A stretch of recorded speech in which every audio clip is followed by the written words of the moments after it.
until after. Okay. Oh, look, the broadcast is live. Yep, we are live. This broadcast is not intended for children. There will probably be strong language and adult themes. Oh, Yep, and there we go. I had to hit the mute on the YouTube. Wait a minute, did I forget to? Oh, there's the mute. I also had it unmuted. okay. Yeah, I had it I will. unmuted. So, I will be right back. I'm gonna try and see if this will work. Okay. Maya, that looks like a hashtag that would be employed by a Catholic priest.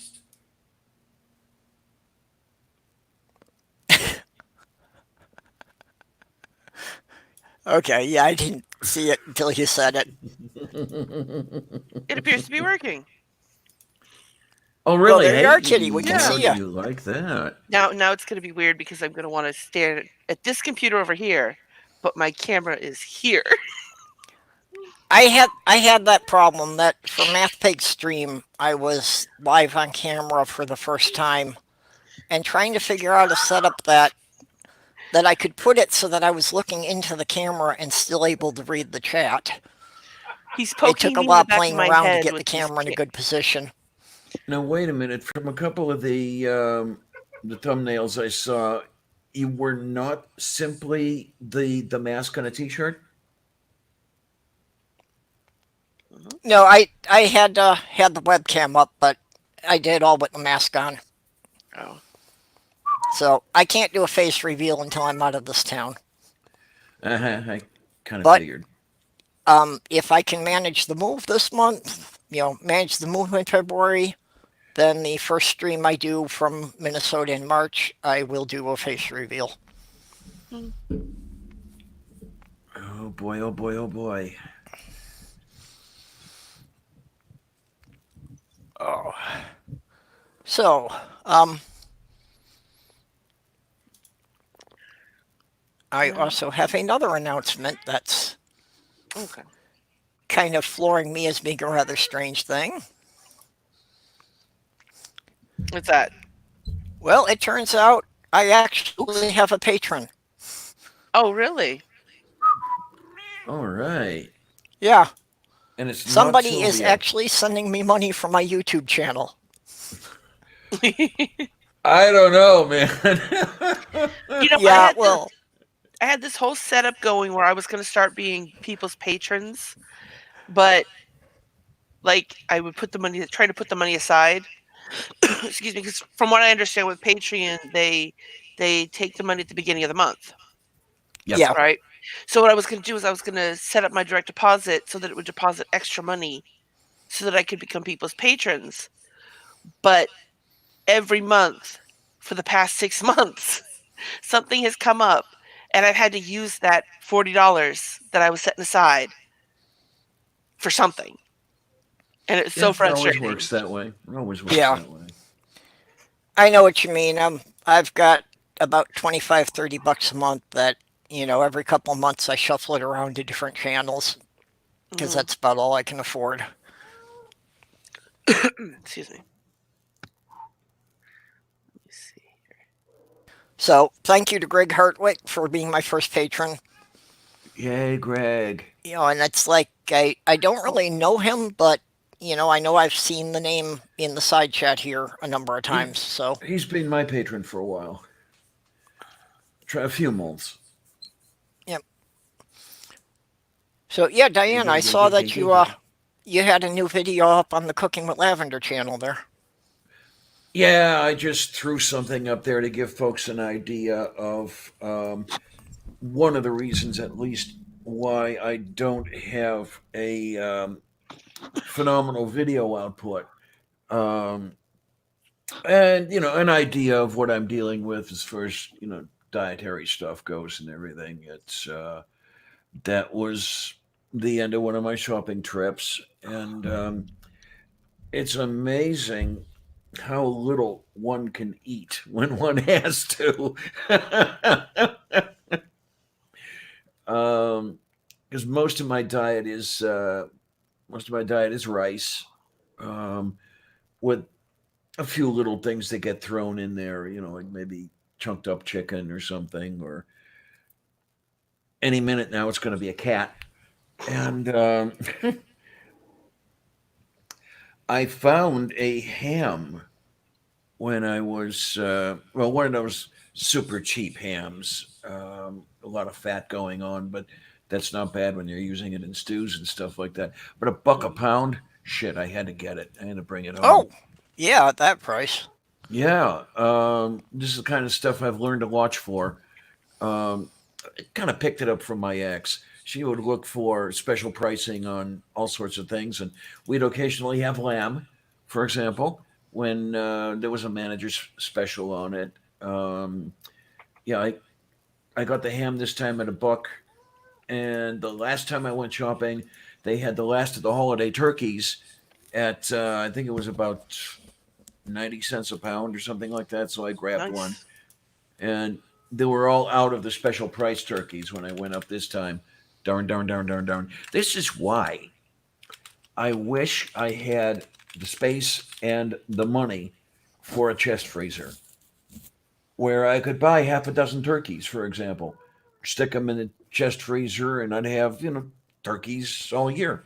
Hmm. Um, but unfortunately, it doesn't work out that way. So, Yeah, we actually have a small cube freezer. It's about a third the size of a standard refrigerator. what is it? One of those things that the college kids use a lot? No, no, this is an actual deep freeze. I had a dorm size refrigerator and wound up trading it for this thing Ah, because I didn't really need the refrigerator anymore. So my nephew got the refrigerator and I got this little deep freeze. I keep telling my boyfriend that when we move, I want to buy one of those little dorm refrigerators for the computer room, and just to use it to store sodas. oh yeah, there you go. I mean, well, shit, that's what the guys I knew in college used. Well, not sodas, but they had cans in those refrigerators rather than food. Hmm. So they were all full of beer Right. because this was back when you could get away with having beer on campus, and you could actually get the stuff without much of a problem when you were 19 or 20 years old. Well, shit, I was 17 years old in my freshman year, going to the state store across the street from the dorms and getting liquor, um, without a problem. The drinking age in Ohio was 21 at the time. So it was like, what are you going to do? See, my idea is that we've got these. It's like an end table, like a, Okay. a dresser type, like that right there. Oh, you probably can't see it. Right near the door. No, Hmm. No, it's off camera. I'm pointing at it right now, Yeah. but it's kind of dark in here. Okay, there you go. Gotcha. Um, I want to take it. I want to put a, a refrigerator on top of it, the little one, so that I can put my Keurig on top.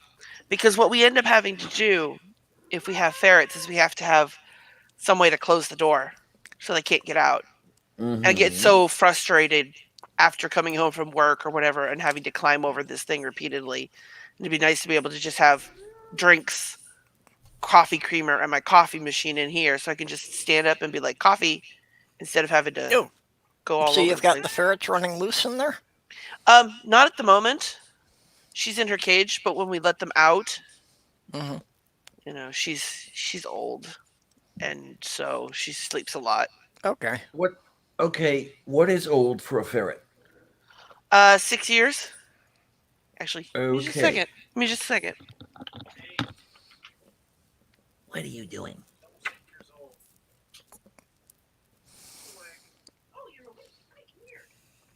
Yeah. Got my pal Sammy here. Oh, Hi there. Hi, ferret. What is your name, ferret? My ferret. She's going a little bald. You probably can't see because of the light.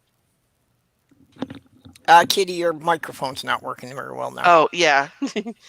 I said, so this is my ferret, Yep. What is the ferret's name? Serenity. Hi, Serenity. Hello. Yeah. She's going a little bald. That's how old she is. She's going a little bald. So that's what happens when you put a rat on the rack? She's not a rat. Say, She's a I'm not a weasel. rat. Yes. More like a weasel. Yeah, no, when I was living in Minnesota, a friend of mine had a couple of ferrets.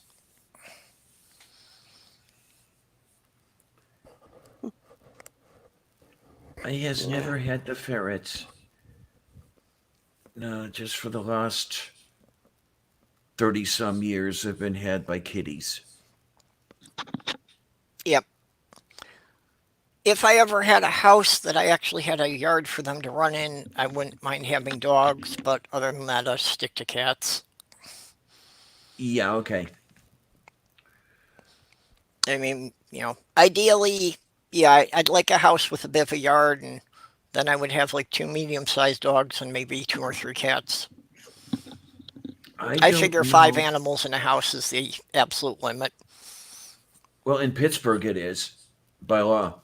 In a lot of cities it is, and I think that's reasonable. Yeah. I think they should do it by weight. Oh, okay. So you could have like 40 or 50 finches. Or, or 3 or 4 50-pound dogs. Well, Or wouldn't that make 20 ferrets. mastiffs illegal? It would be. It would have to be something like 1 or this weight. I don't know. Yeah, a woman I did a lot of work for in Minnesota raised Irish wolfhounds, Mm. and 4 of the 5 dogs outweighed me. Okay, then. Yeah, I've spoken over more than once, but I have a cousin who runs a puppy mill, and oh god, it's disgusting. Uh, One of the problems, and it's only one of many, right. is you cannot watch where you're going. You have to watch where you're going. So you Yep. cannot look forward. You have to look down. Mm. And I think we know why. Because the property is just full of dog shit. Oh yeah. Yeah, When I was there, this was a couple of years ago already, uh, there were 3 litters of puppies simultaneously. Oof. So there's something on the order of 25, 30 puppies at once. Jeez. That's a lot of puppies. Yeah. Yeah, excuse me. they had taken over the entire house and all this. And then Yeah, dogs in the wire kennels and everything in every room of the house. I think there were 39 dogs in that damn house. Yikes. yeah. That The included the woman I puppies. was So, working for, she showed them, and it's like, yeah, I never liked the idea of all the dog shows and everything, and yeah, it pretty much proved everything I had thought about it beforehand. yeah. Yeah, Although, if you've ever seen the movie Best in Show, they got that surprisingly accurately. I'll have to see it. Okay, it's a parody about dog shows and the people who, run and breed dogs. Okay, Um, I'll have to compare that to Kathy and Eugene see. Levy is in it. Some of the Whenever Second City crew. Ah, okay. whenever ever I think of people in breeding and dog shows, I always think of that old movie, The Ugly Dachshund. Do I have you not guys remember seen. that one? I It don't was a remember that. it was an old one. I think Van Dyke was in it, and it was Which about one? a Dick Van Dyke. Oh, okay. You know he has a brother, or had a brother, right? Yes, yeah, I Yeah, forgot. okay. Yeah, the Um, title's familiar, so I'm sure I saw it at some point. it was a movie about the guy and his wife, and she raised dachshunds for show, and so she had 2 or 3 dachshund puppies, And then the vet convinced the husband to adopt a Great Dane puppy that had come to his clinic. Oh yeah, now I remember. And the Great Dane puppy turned out to be like a really good bred dog and would have made a good show dog. But the problem was it thought it was a dachshund. And so whenever it would start walking, it would crawl along in its belly because it wanted to be with the other dachshunds. Okay then. It was a cute movie. They finally like kind of like teach the dog to walk proper, and you're not a dachshund, but that doesn't mean you can't be with the dachshund type things. Yeah, we Kathy had a breeds. chow that got up to be 60 pounds and could never seem to understand that she'd gotten to be larger than the cats. Meow. Because she was smaller than the cats when we got her at 8 weeks old. Hmm. And the cats used to chase her around. And as she got older, then she was chasing them. And like one of the cats would go under the coffee table and she'd try to chase it and she'd get stuck at the shoulders Oops. and just look up at me, just totally bewildered, like, Cloudy did it? Reminds me of there's a husky that was raised with a bunch of cats, and it sits like a cat with its paws tucked under it. I didn't know they could move their paws that way. I don't know. I've just seen the pictures, but I don't know how long he can sit like that. Kathy breeds Chesapeake Bay retrievers for sale, of course, in show. And I'm not sure what the Chesapeake Bay ones look like. I will go to see if I can to finding to making. You said a Chesapeake Bay Retriever? Yeah. Okay. Okay, here we go. Let's see. I guess I just might as well try. There we go. Pirate to... Kitty's got it. I Oh, was you already got it? I was already googling something. Oh yeah, you're pretty much on the same thing that I am. Yeah. Okay. Yeah. Oh, she's always so quick to find these things. That was one of the things I said somewhere. I said, oh, there he is. There's the husky that sits like a cat.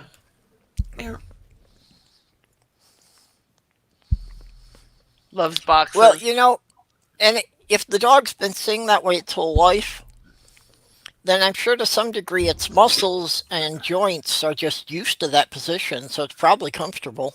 Hmm. Well, I think when I was looking at the picture, I saw the paws sort of like this rather than like this. Bring it But back up. Bring it back up, the Purple. the Yeah. puppy So, made it work. Yeah. If you see the way the paws look crossed. Yeah, I can't quite yeah. fold them under the chest. But then there's Yeah. there's the other picture where you can't really see where the paw's going. And then you've got this face. Hmm. Hi, It's puppy. adorable. I love huskies and malamutes, but I would never ever own one. It's just they are just too much. They're high maintenance. Oh boy, are Hmm. they? They're actually my favorites. I've always liked the sled dog varieties. Well, Yeah, yeah, I mean they're my. a friend of mine years ago had Malamutes, and they're the most loyal dogs in the entire fucking world. Um, but yeah, they're very high maintenance. You've got to have space for them and the whole bit like this. Could never have a Malamute here. Mm, not where I'm at Um, either. I mean, I barely have enough room for Sylvia, but we make it. Yeah, well, that's what I mean. That you need a yard for them to run. That my sister used to have Malamutes. Okay, then. And she had a friend of hers that she collected the fur when she brushed it, and she had a friend of hers that spun the fur into yarn. Oh, okay. Interesting. Yeah, Hamable. I see about 6 minutes ago you said you hear a cat. Yeah, that's Sylvia. She's the star of the show here, really. Um, when I first started doing live streams, it was rather early in my career, such as my career is, but she always stole the show. Everybody would always ask me, "Hey, Diana, can I see your pussy?" And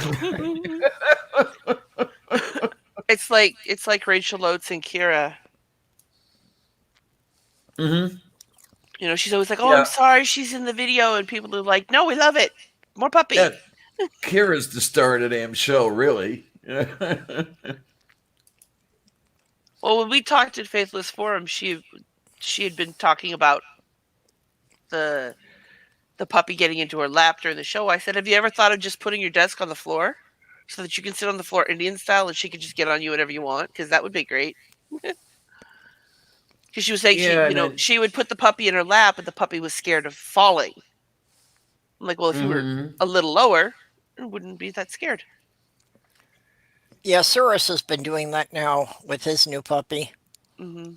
He's been oh, picking I it up have and it. not seen the little. Yeah, he's been Oh, picking it up and putting it in his lap while he's doing live streams, and I'm warning him that he's going to have a problem when that dog is grown and doesn't realize it won't fit in his lap anymore. Yeah, and he's then no longer a well, lap dog. Rachel has a little bit of advantage with your suggestion there. That sitting, as they call it, Indian style with the crossed legs. I simply can't do it anymore. My legs go numb when I try Hmm. to do that shit. I mean, when I was younger, I could do it, but not anymore. Hmm. Well, When I that's was actually how younger, I that was sit a long most of the time time ago. still. Oh, look, there's Tria. Here we go.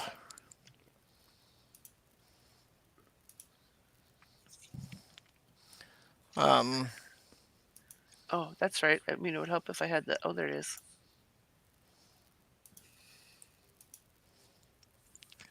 If I had the side chat and this was everything. from an older camera, so the picture doesn't look so good in high res, but this is Ginger Snap. This was the chow I had when I was in St. Paul. Puppy. Oh, puppy. That was before she was fully grown. The Cute. uh, the people my ex got her from claim she was purebred chow. I never quite bought it. I think she was probably a chow Spitz mix. One of the things was that chows aren't supposed to get to be over 50 pounds, and she got to be about 60. Well, there's Okay, always then. room for wiggling. But she was an awfully strong dog that, my stepdaughter, by the time she was 12, she was taller and bigger than I was. And bringing her home from the vet after a surgery to put a pin in her hip, my stepdaughter could not hold her still. She was holding her, and the dog was dragging her across the ice. And this was right after her hip surgery. Yake. Let me see here. But apparently, that was one of the things we found out, that was one of the problems with the breed. That most chows had that defect in their hips, and that the surgery was pretty common for them. So we got a free dog that only cost us $2,000. Oh, is that all? Okay. Yeah, well, fortunately, we got a vet at the university to do it, so that helped. Oh, I don't want to know the otherwise it would have cost price, do I? I didn't even find out, but I'm sure it would have been a lot worse. Hmm. Boy, she boy. Okay, I Kitty, do. you want me to share this? Yeah, no, give me a second. It's Okay. being weird. I do wonder Okay, though. Oh, okay. it's my ferret, my other ferret, the one that passed away recently. Oof. I liked pictures of them yawning.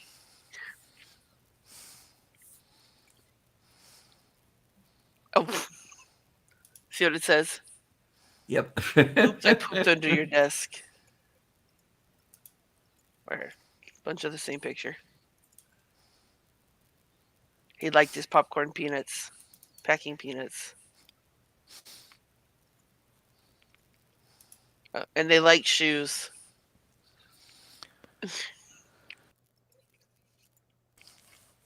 That's their cage. Yep.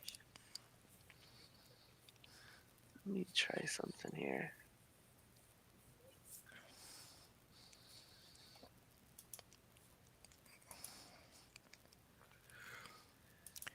Here, you like the yawning?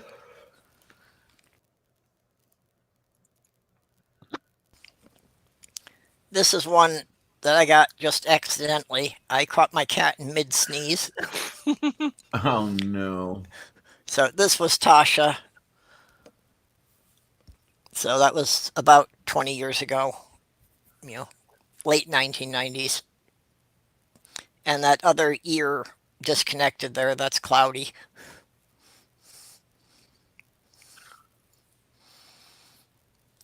They were the two that tried to convince us for the longest time that they couldn't get along with each other. But then I would catch them outside that they would hunt cooperatively.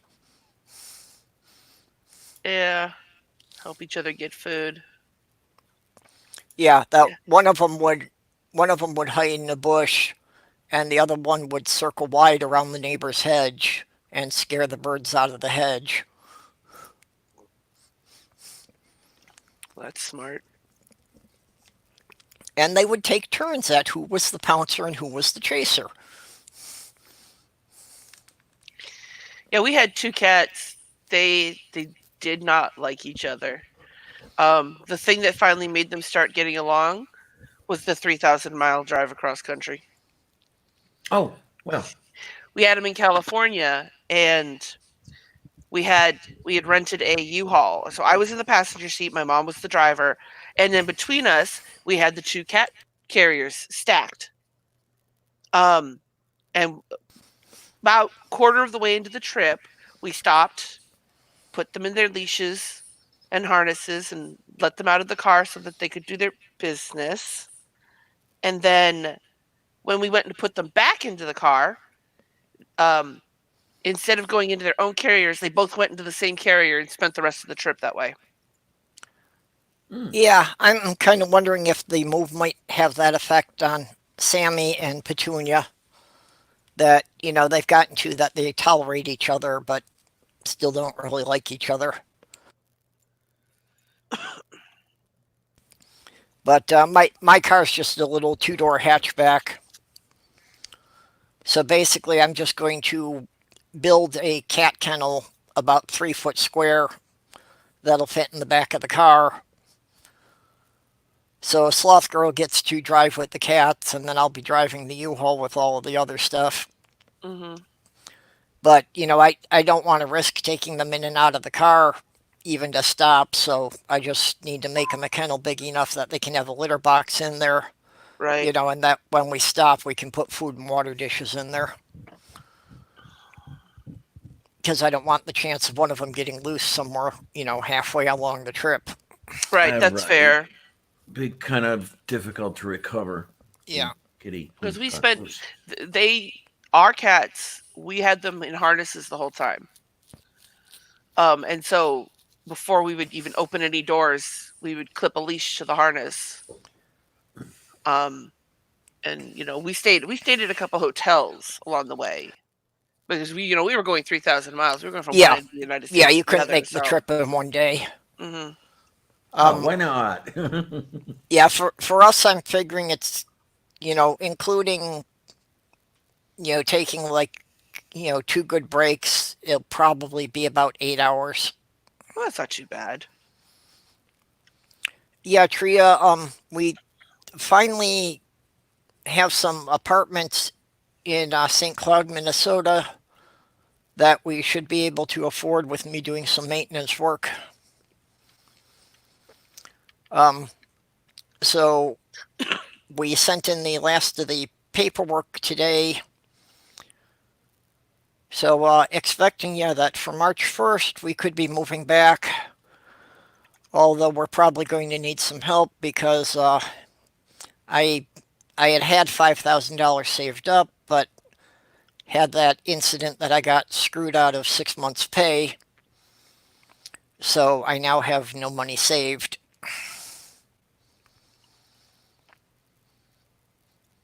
So I'm probably gonna, well, assuming all the paperwork goes through and we get the leases next week, I'm gonna have to run a GoFundMe to, for some of the moving expenses. Moo. Because there's gonna be the truck and the gas and gonna have to put down the damage deposits and utility hookups and so many incidental expenses with moving. Hmm. Oh yeah. So yeah, I'm projecting that it's going to be a couple $1,000s to relocate across about 350 miles. Let me think here. When I moved into HUD housing, well, it's interesting the way it worked. When I moved into a project, which was the place I lived before this, I needed as much as the rent I was paying, which was less than market rate. Here, I needed a deposit of market rate. So that was an interesting thing that I didn't know about until it happened. And happily, we got a little bit of help from housing and urban development. I mean, they actually gave us the deposit that we would have to put down, so that was okay. But had I had to do it myself, I would have been, yeah, taken for a loop. Yeah, So yeah. Well, that's we're gonna I did have not know it worked that way. the deposits are. Like I said, I can get a discount. I'm going to do some maintenance work, but the deposits have to be for what the full rent should be. Plus an extra pet deposit of $100 for having each cat.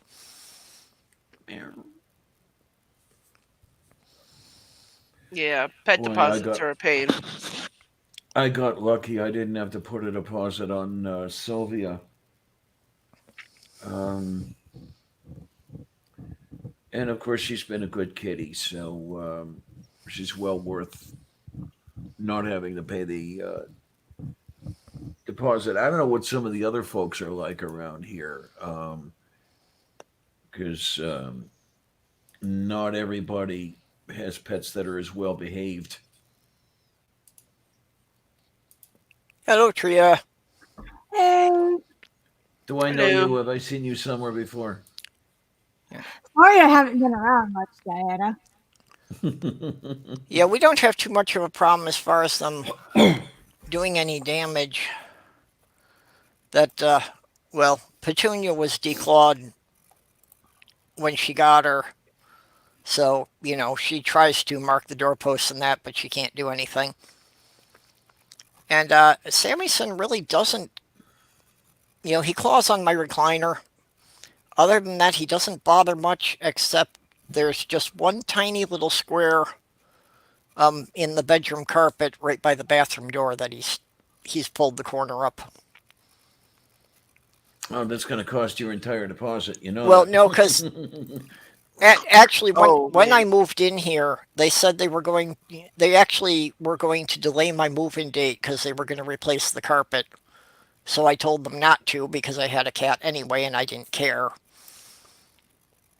Yeah, that's So they probably can't going to. charge me for the carpet because it was supposed to be replaced before I moved in. Yeah, that's one of the things that I'm worried about here when we leave. Um, ferrets are diggers. So, Mm. but the way I figure, we've been here for 8 years in the same apartment. They were gonna, even if we kept the carpets perfect, they would still replace them, given 8 years. in the same Yeah. apartment.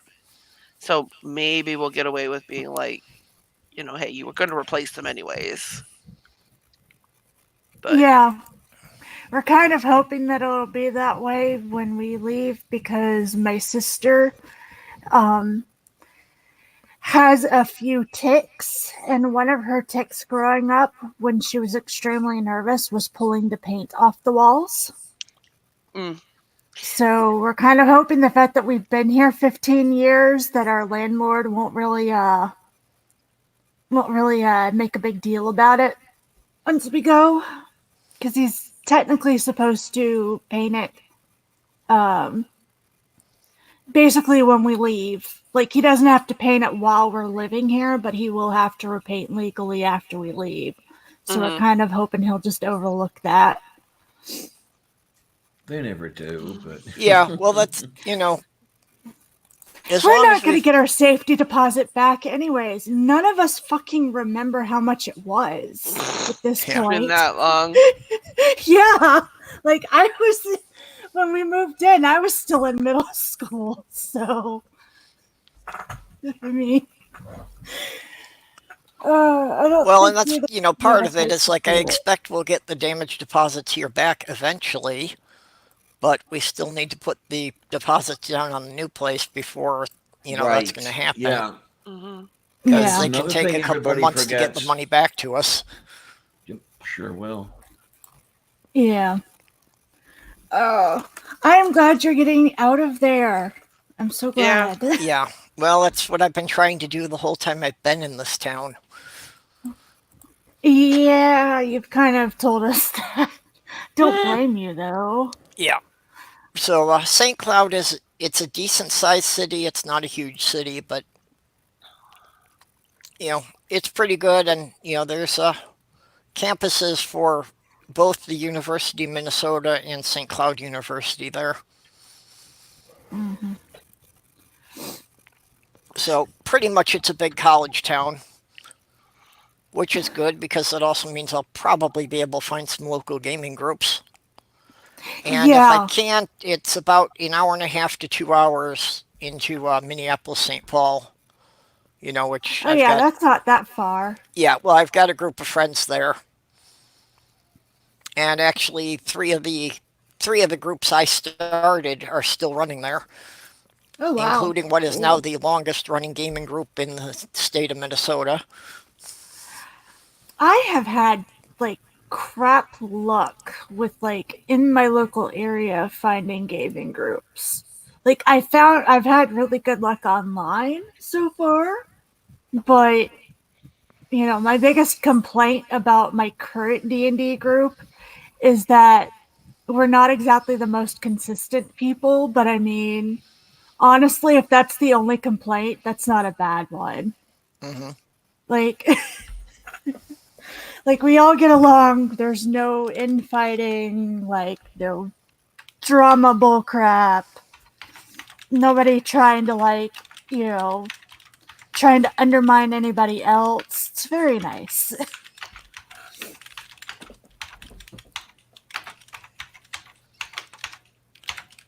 Yep, Diana's typing. How could you tell? Oh man. Well, I don't know if it was Diana. It could be me this time. I think it was Purple. Yeah, for Yule, Sloth Girl got me a new keyboard, and it's definitely louder than the other one. I think she got you a Oops. very clicky. But it's all backlit, so I can actually see everything in the dark. Ooh, nice. And that's when I could touch type properly. I didn't have a problem with that, but now that I've got to kind of hunt and peck on one side, I keep winding up being like one column off and getting everything wrong.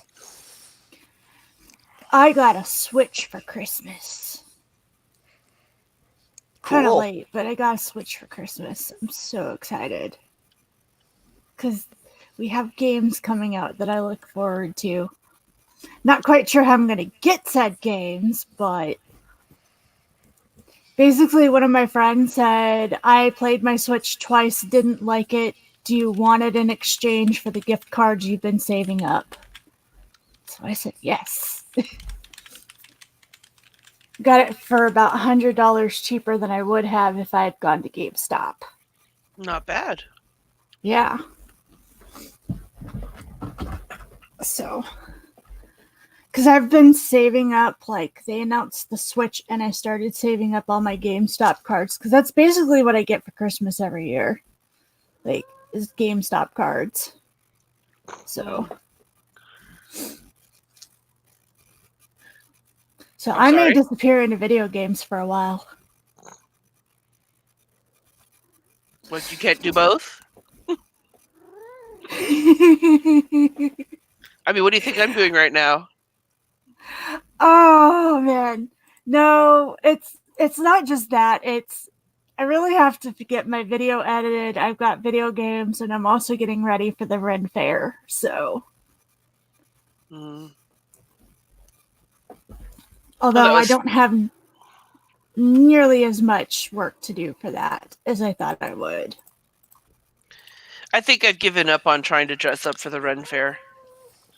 Because I can never afford to buy anything. I found a dress that's actually not bad on me for $35. No, that. The axe.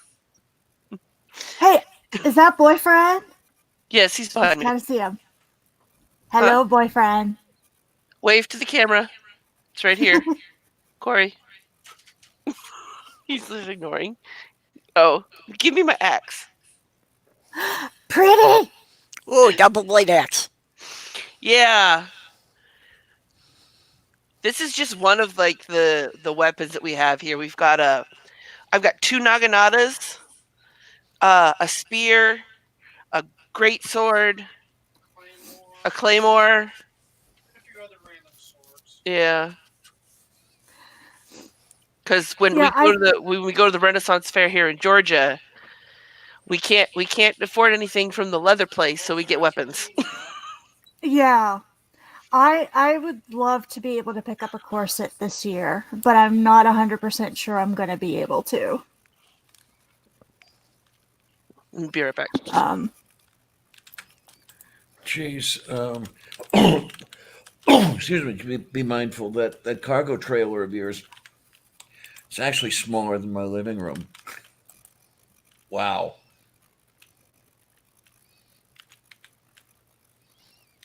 Yeah, my living room is 16 by 9.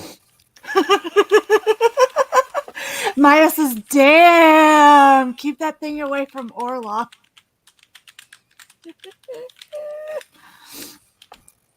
Talking about the axe. Mm-hmm. Oh, man. Oh, wait, do we have another shiny?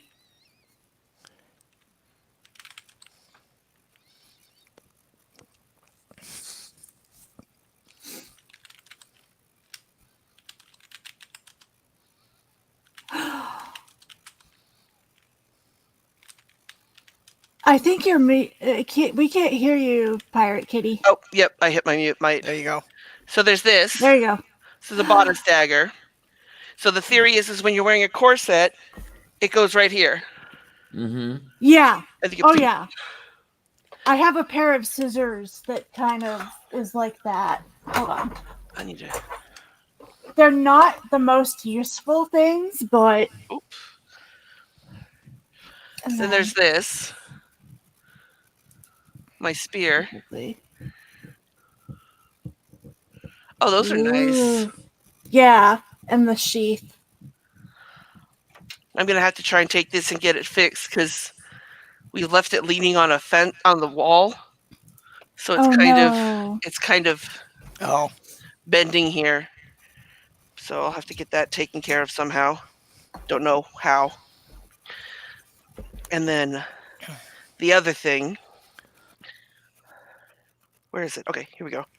I haven't played with this one in a while. This is my naginata. Ooh, shinies. It's a sword on a pole. Yeah. When I was at the Renaissance Fair, I was looking for something, and it was sitting, kind of propped up like this. And I said, "What's that?" She goes, "Oh, and she does this, and I'm like, I'll take it. And she didn't even get it like all the way off. She just lifted it up. I realized it was a sword on a stick. I'm like, I'll take it. And that's not even my serrated one. I've got a serrated one.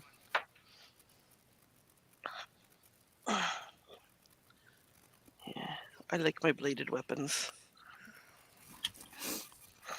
Yeah, I've got my fingers crossed that I'll somehow manage to have $200 for a corset. I don't think it's gonna happen, but I'm not giving up on it yet. There is GoFundMe. I know that I could and that y'all would give me money, but I have this feeling that come October, the same thing that happened last year is going to happen this year, and I'm just going to wait until I need it. Mm-hmm.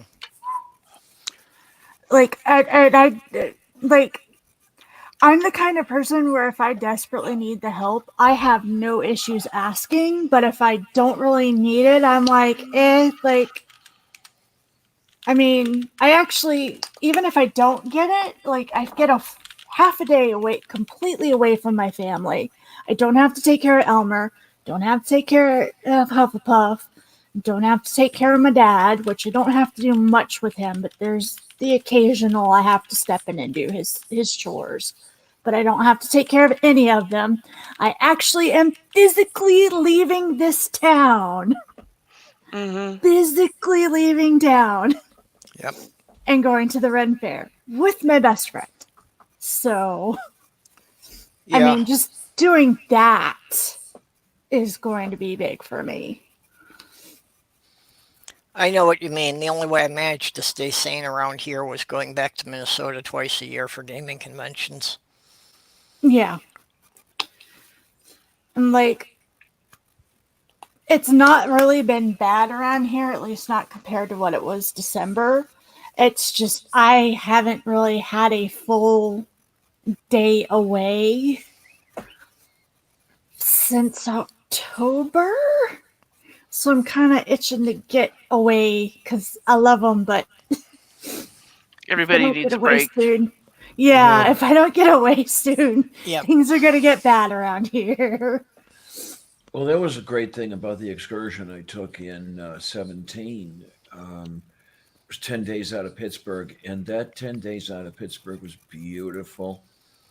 Um, it really didn't much matter where I went. It was just, not here. Yeah. But then what was even better, the bonus was that 3 of those days were in Chicago, and Yeah. oh God, this is weird. I think I've said it before. I don't like large cities. I hate large cities, but I love Chicago. Go figure.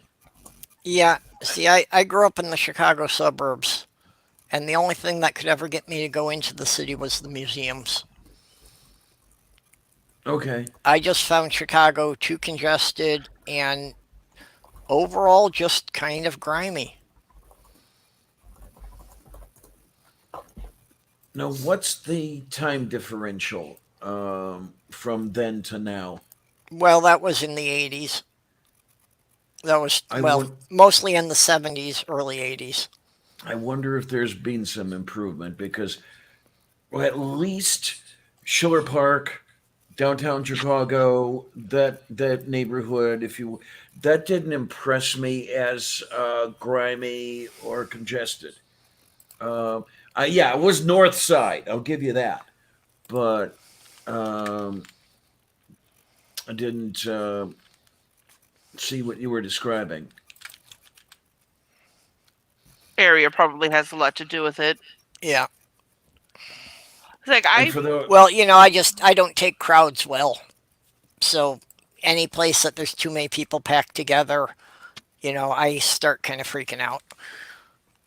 And for those who don't know, Chicago, not Chicago, Schiller Park is just barely to the east of O'Hare Airport. So I'd go out from the room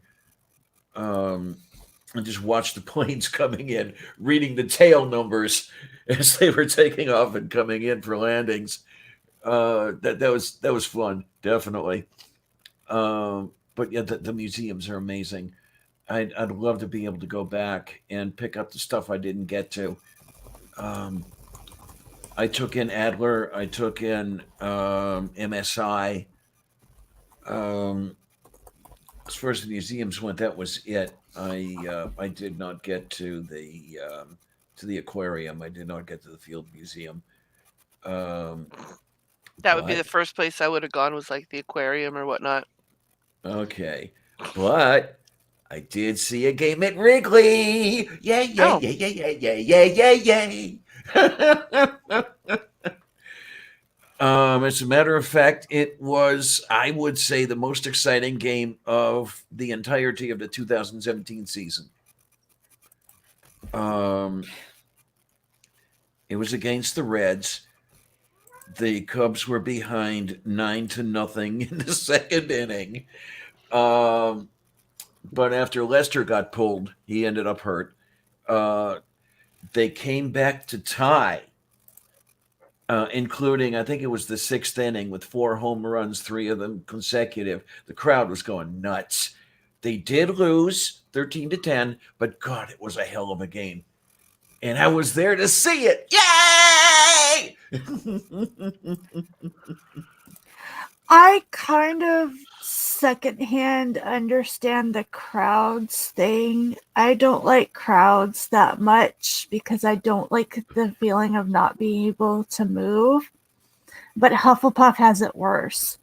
So if I'm taking her in a place where we have crowds, it's almost like putting her in the wheelchair is almost like a shield, because then she doesn't have to deal with it. She just lets the brute force handle it. And I have been known to say something to the effect of, "Hey, I asked please move twice and you didn't move. Move now or you will be run over." And that usually tends to get people's attention. What kiddiness? What? Cat. She traveled beautifully, by the way. She came with me on my 2017 trip because there was no one to look after her, and I drove anyway, so I could take her. And 500 miles from Pittsburgh to Chicago, not a peep out of her. And the rest of the trip was the occasional comment, but nothing terrible. It was beautiful. Yeah, I need to get into I really do need to take the time to see if Elmer will travel, because I definitely need to be able to take him if I want to be able to go anywhere.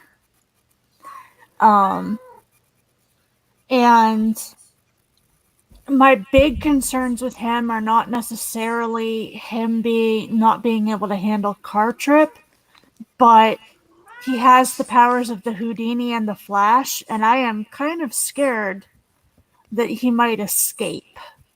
Yeah, I think you'd have to definitely get him to, stay with a harness and a leash.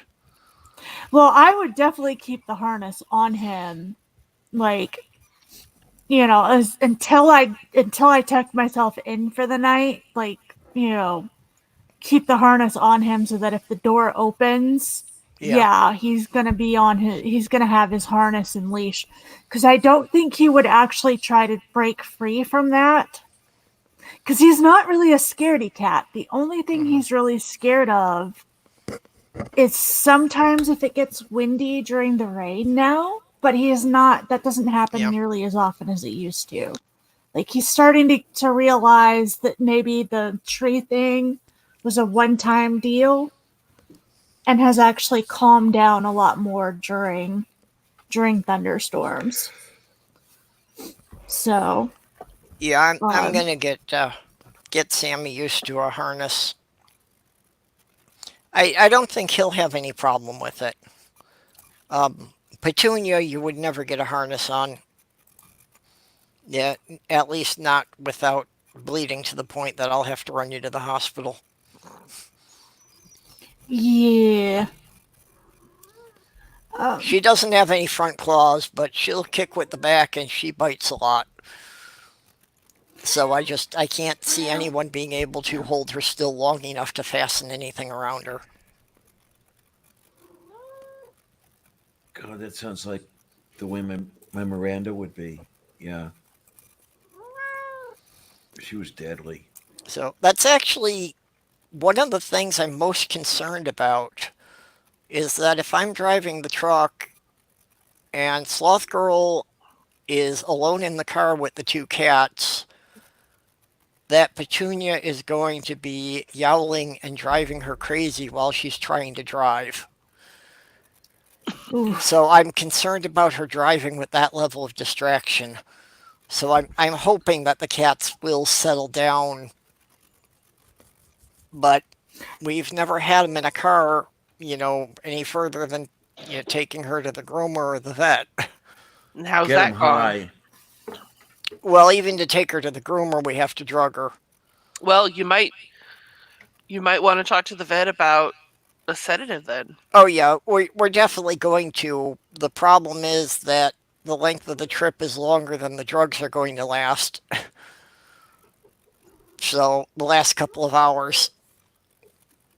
And that they're not, well,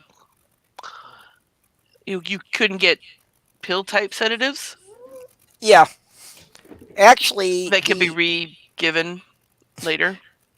actually the pills that the vet prescribed for sedating her are one of the prescriptions I get anyway. Gabapentin. So we've got we've got the gabapentin on hand. Yeah, I I was actually surprised that they would prescribe that big of a dosage for the cat, but yeah, I had to give Elmer gabapentin because we had a week full of like thunderstorms and stuff, and Elmer was not eating, and the vet was like, "Well, this will put him to sleep, but maybe he'll get calm enough to be fine." yeah. And like he slept, but then once he woke up, he actually started eating again. But Yeah, and that's the thing with Petunia. It doesn't actually put her to sleep, but it She mellows just her out dropped. enough that people can handle her for a couple hours. But it wears off after about 4 hours. And like I said, I expect it's going to be about 8 hours in transit. So wait until she's mellowed out and then put a harness on her. Yeah, well, I mean, getting her into the kennel in the car won't be a problem. Mm-hmm. Like I say, I'm hoping that the last half of the drive she isn't howling the whole way and driving Sloth Girl crazy. Because when she's yeah, unhappy, she lets people know about it. In the trunk with you. Just kidding. It's a hatchback. There isn't a trunk. But yeah, Sammy Son's pretty mellow. I had a cat. I wish every cat I had his attitude. I hand raised the cat from like 3 weeks old. Because his mom got killed because she was a black cat. Ugh. But in the situation that I was in, our refuge was a car. Well, my husband at the time and we would go sit in the car, and so I would bring the kitten into the car with me. And so eventually the cat got so comfortable in the car that we could drive, and he would just lay himself out on the dashboard. No, yeah. didn't have a single problem being in the car. Yeah. Well, and like Sammy objects to being put into the carrier, but he doesn't really fight it that hard. So, getting both of them once we drug her, getting both of them into the kennel in the car won't be a big deal.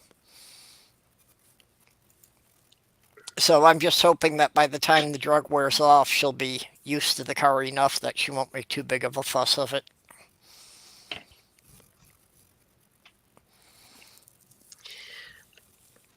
I just looked at this mug that I'm drinking my coffee from, and I'm like, I think it's time I go back. It's the 30th anniversary mug for my local Renaissance Festival, and that was the last time we went, which was in 2015. Yep. Ooh, yeah, time to go back. Well, I'm my boyfriend's been hesitant to go back because like we went for like 6 years straight. And so he's like, I'm tired of the shows. We know the jokes word for word, oh because there's 3 acts that I always have to see when I go. Um, it's a Dead Bob show, which is a dummy ventriloquist act. Then there's Barely Balanced, which is a gymnastics oh juggling. yeah, we can have that down here. Yeah. Yeah, we'll be seeing that this weekend probably, or not And this weekend, but next weekend. and then the Tortuga Twins. And it has to be the R-rated show for them. So it's the last show of the day. And they just get a little bit risky with the jokes. Yep. For me, it's Just Desserts, which is the wenching group. Um, I don't have to see Barely Balanced, but my best friend really likes it, so we kind of compromise on that one. I love Empty Hats. And what's the other one? The Da Vinci Brothers. And the joke behind the Da Vinci Brothers is that there's only one of them, and it's not Da Vinci. See, the gimmick with the Tortuga Twins is that it's 3 guys, and they are all different ethnicities. So there's no way they're actually related. I love Red Fair terrible jokes. Oh, but yeah. Let's see. I'm trying to think of the Da Vinci's. I think the Da Vinci brother goes by the name of Bob. It's like Bob or John or some just one syllable regular name. He's like, have you ever heard of my brother Leonardo? We had a act the last time I went. It was a juggler on a spinning wheel. Let me see. I might still have pictures. We also have a flea circus at ours, if I remember right. And when I take Hufflepuff, she can't go this year because she's not physically able. But when I take Hufflepuff, she loves the puppies of Penzance.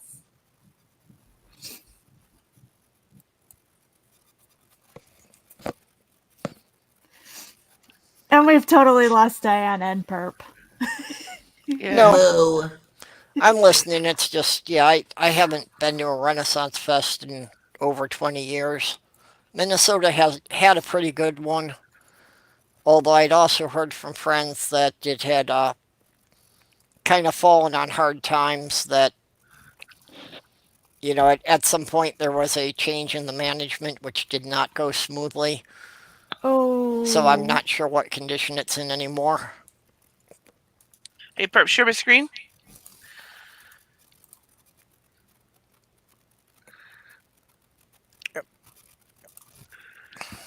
So these are some pictures I took at the last one. Let me see if I can find camels. This was the first time I got to use my fancy camera. So I was just taking pictures of all kinds of random things. Mm-hmm. Like the glass blower.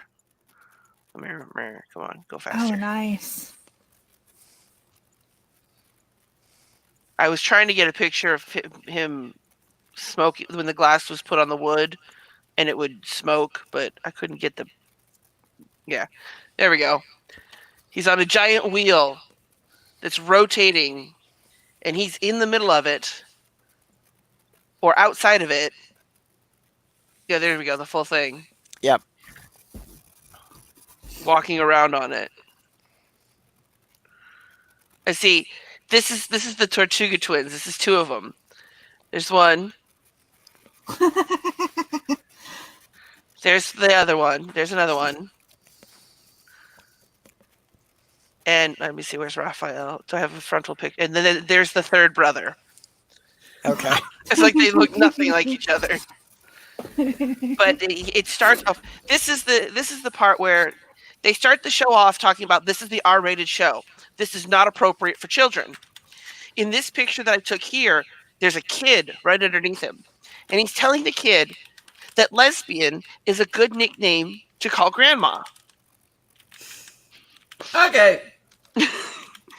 He eventually loses his shirt and puts oh, ferret. Oh, ferrets again. That was all my pictures for Renaissance Fair.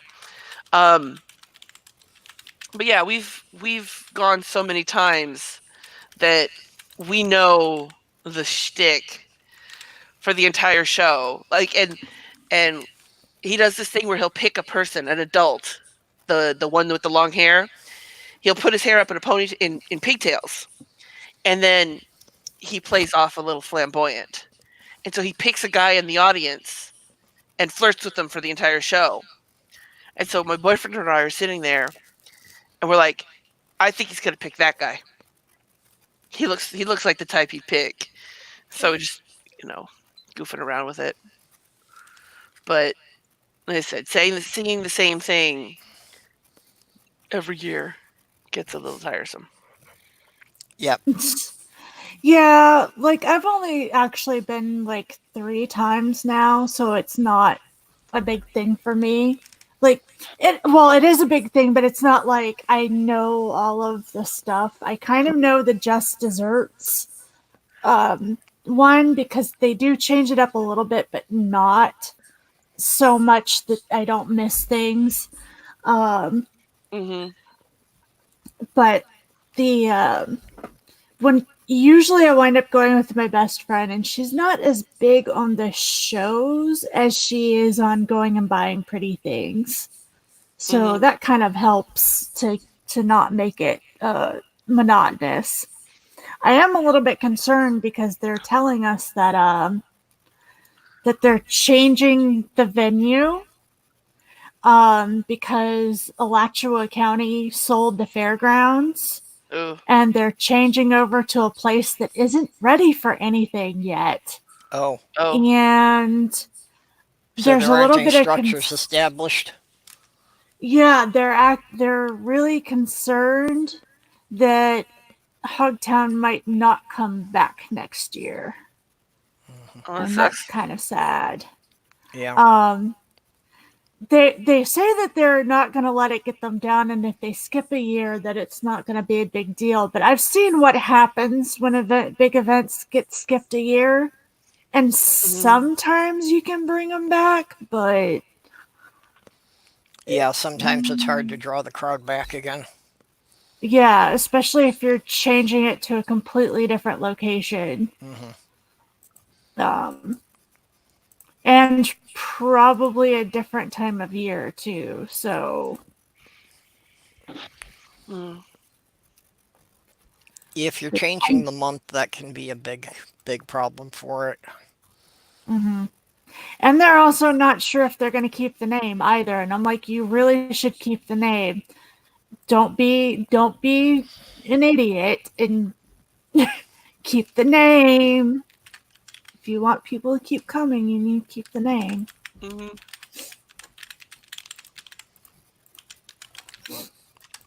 Because it's actually one of the biggest money makers for that particular county for the entire year. Really? Yeah. You basically have the 2 big money makers for Gainesville as far as their fairgrounds go are the Hogtown and their yearly county fair. So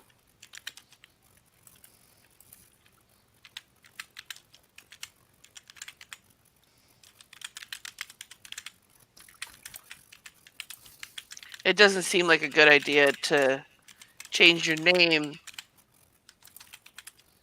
and have people. it doesn't, but you would be surprised how many people try it.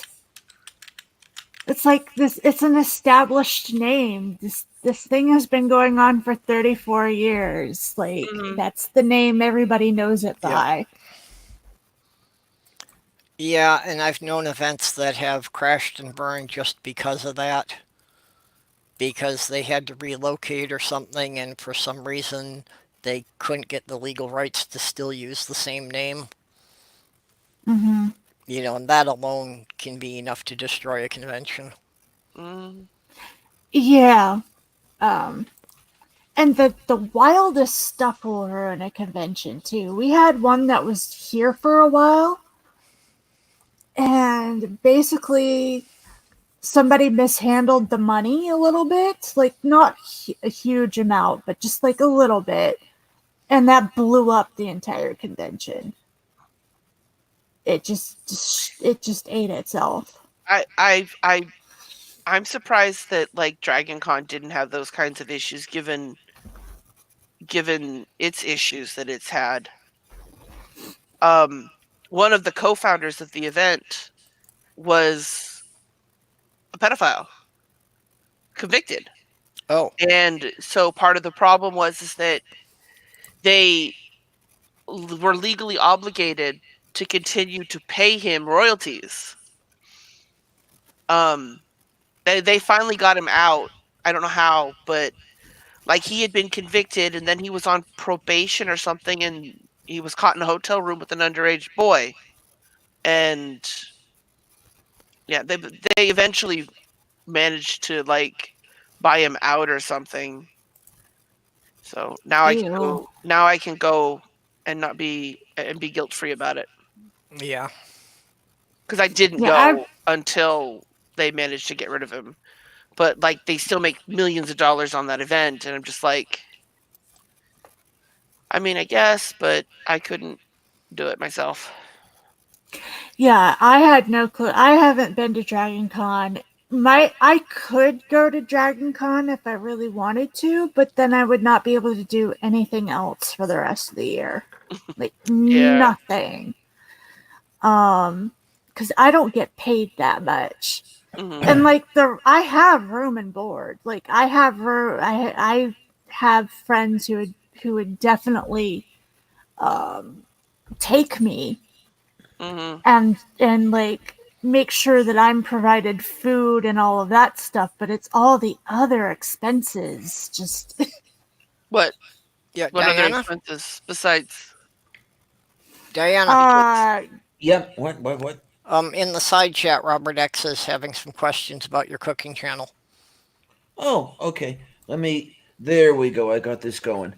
Let's see what we've got, Robert.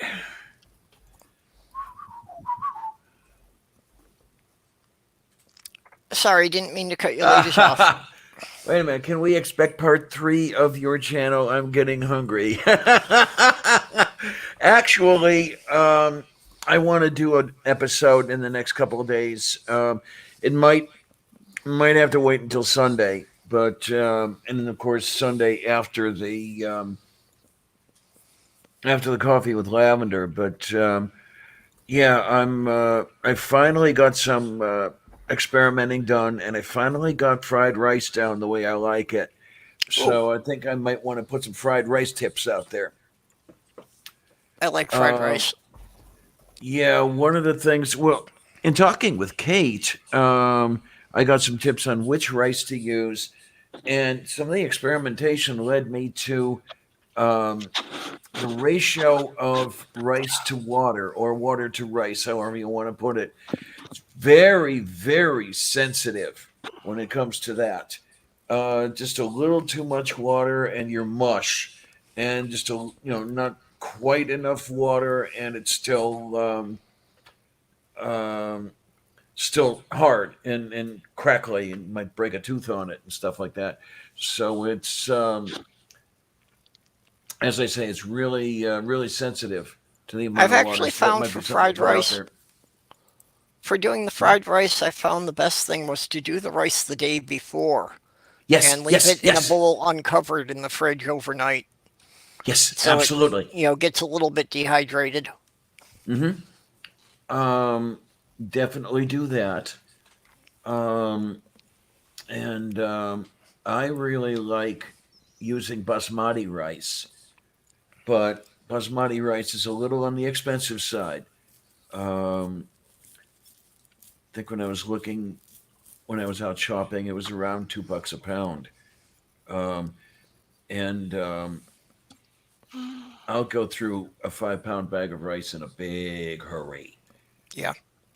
because I'm trying to remember who put it. Was it in the side chat here today? Um, Doc was saying that he eats one meal a day. Same here. Yeah. Yeah. And Doc was that, saying that earlier on. yeah, and that'll, for example, a fried rice meal. That'll be a cup of rice, You an equivalent of a cup uncooked. Yeah, Hmm? it's generally the case with me too. I generally only eat one meal a day. you do know that that helps you retain weight, right? Yeah, it's unfortunate that it does that. I have been eating one meal a day for, oh Christ, um, 40 years. It's a hard habit to break. Mm-hmm. Yeah, that puts your body into starvation mode, and it stores everything it can. That's what I've read, been told. Yeah, I know that spacing it out and eating 3 or 4 smaller meals is supposed to be easier for your system to, just regulate its energy.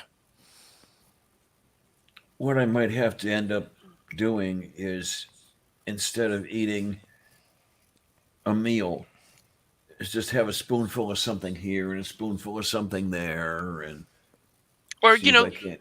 you get your basmati and save that for your main meal, and then just use regular rice and make yourself a bowl of rice for lunch with some veggies if you can get them. Well, You that know. bowl of rice is what I eat. Mhm. That I mean, that's a day's food, Mhm. and one of the reasons for that is cost. I've got to keep the food budget anymore. I've got to keep it well under $75 a month. Yeah, and again, Um, it's appalling that you have to choose between being able to see your doctor and being able to eat. well, Mhm. that's the whole point there. Where I looked at what I'd spent on medical co-payments, and just over the last say 30 or 45 days, it was over 150 just on co-payments, Hmm. which is why I will not be seeing two of the doctors I'm supposed to be seeing. So my GP knows. I told him. I said I can't afford it. So he said we'll work. We'll see what we can do. As far as him picking up the slack. Hmm.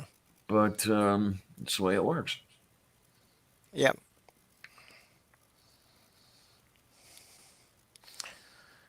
Yeah, your health coverage does not seem very good there compared to a couple of places I've lived. But then again, I know there are states where it's a lot worse. Mm-hmm. Yeah.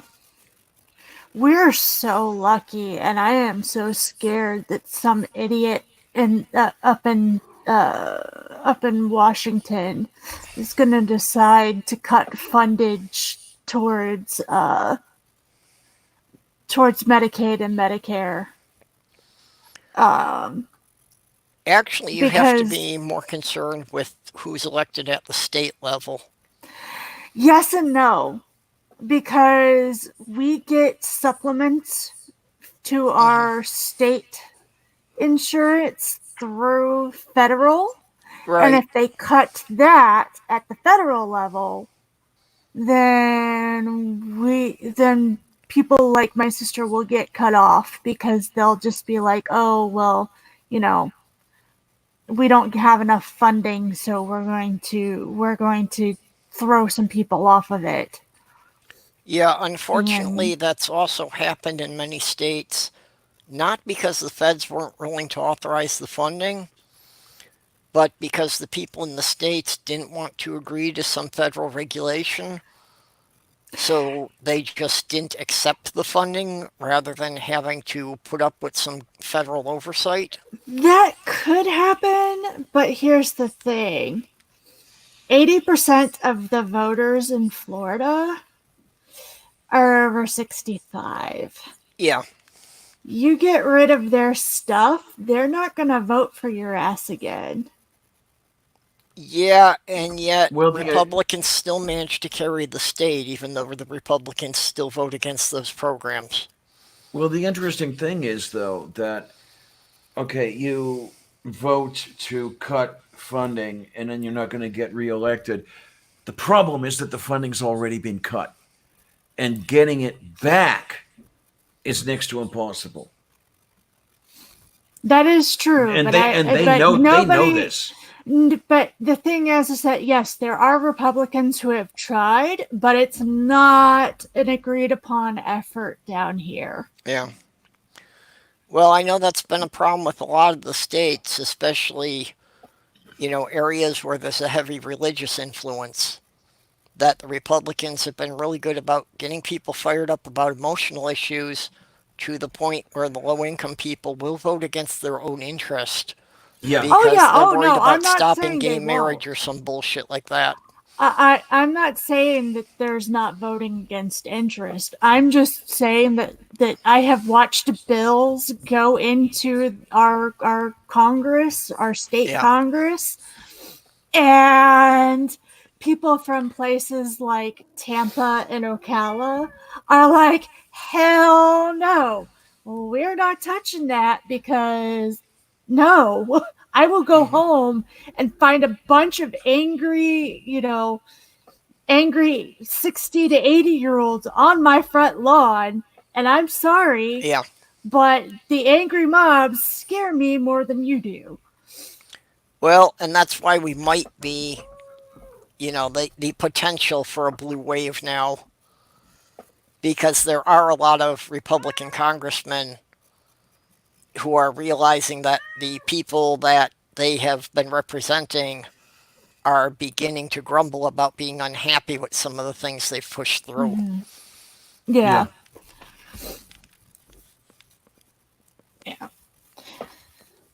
But yeah, and I also do know that there might come a point where the Republicans in my state actually do start to get together and get medical funding cut, but it hasn't happened yet, and each time I've watched them try, it dies pretty damn quick. Mhm.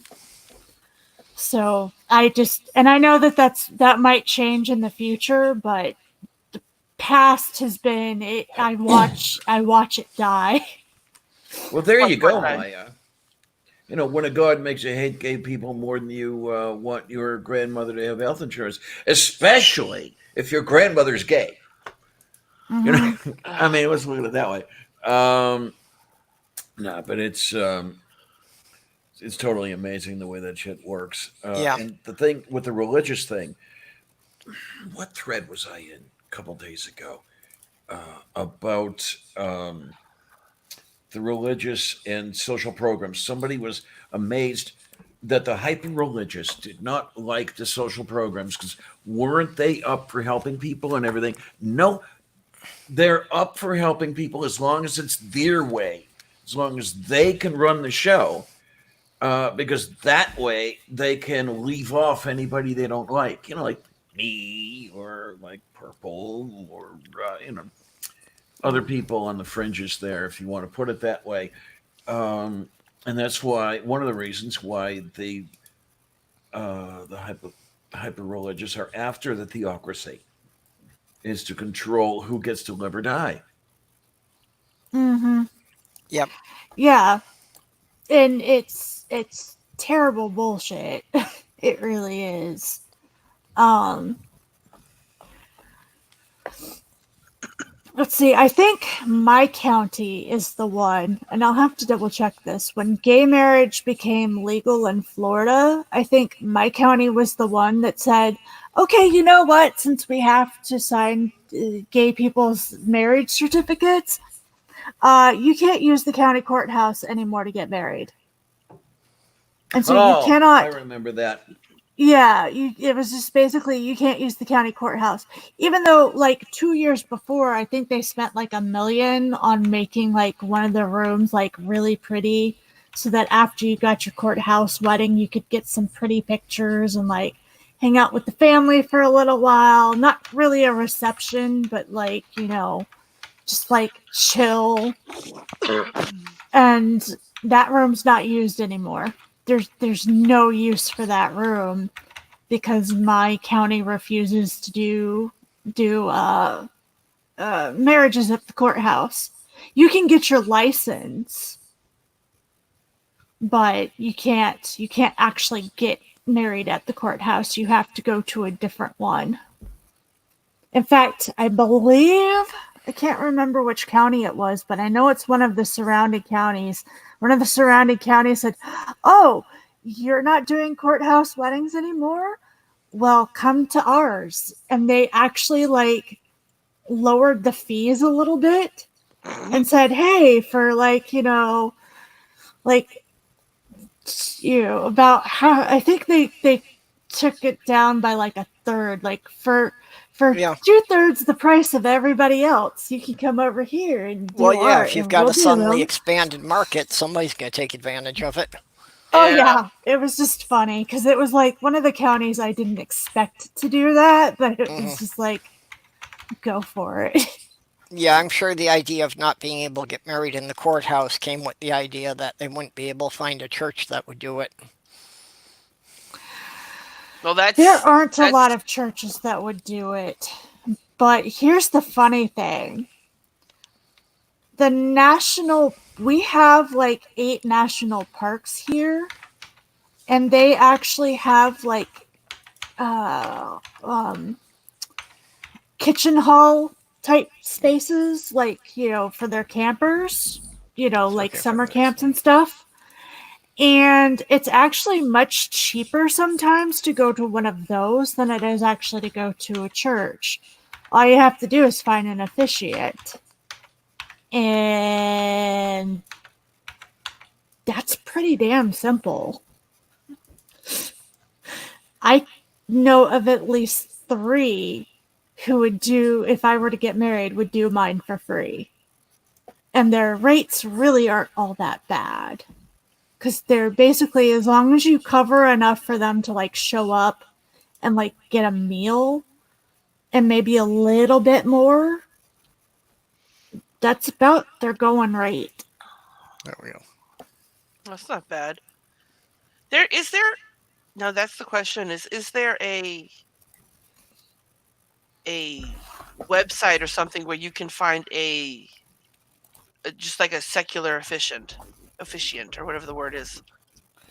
I don't know. I do know that we do have one person who they only do gay weddings. Like, that's their thing. Mm-hmm. And from what I've heard, a lot of times they don't even really want that much payment. I don't know what the rates are or anything like that, but pretty much it's, I'm going to work with you just because I want to spite everybody who told you that you couldn't, kind of deal. Like, that's part of the payment for her.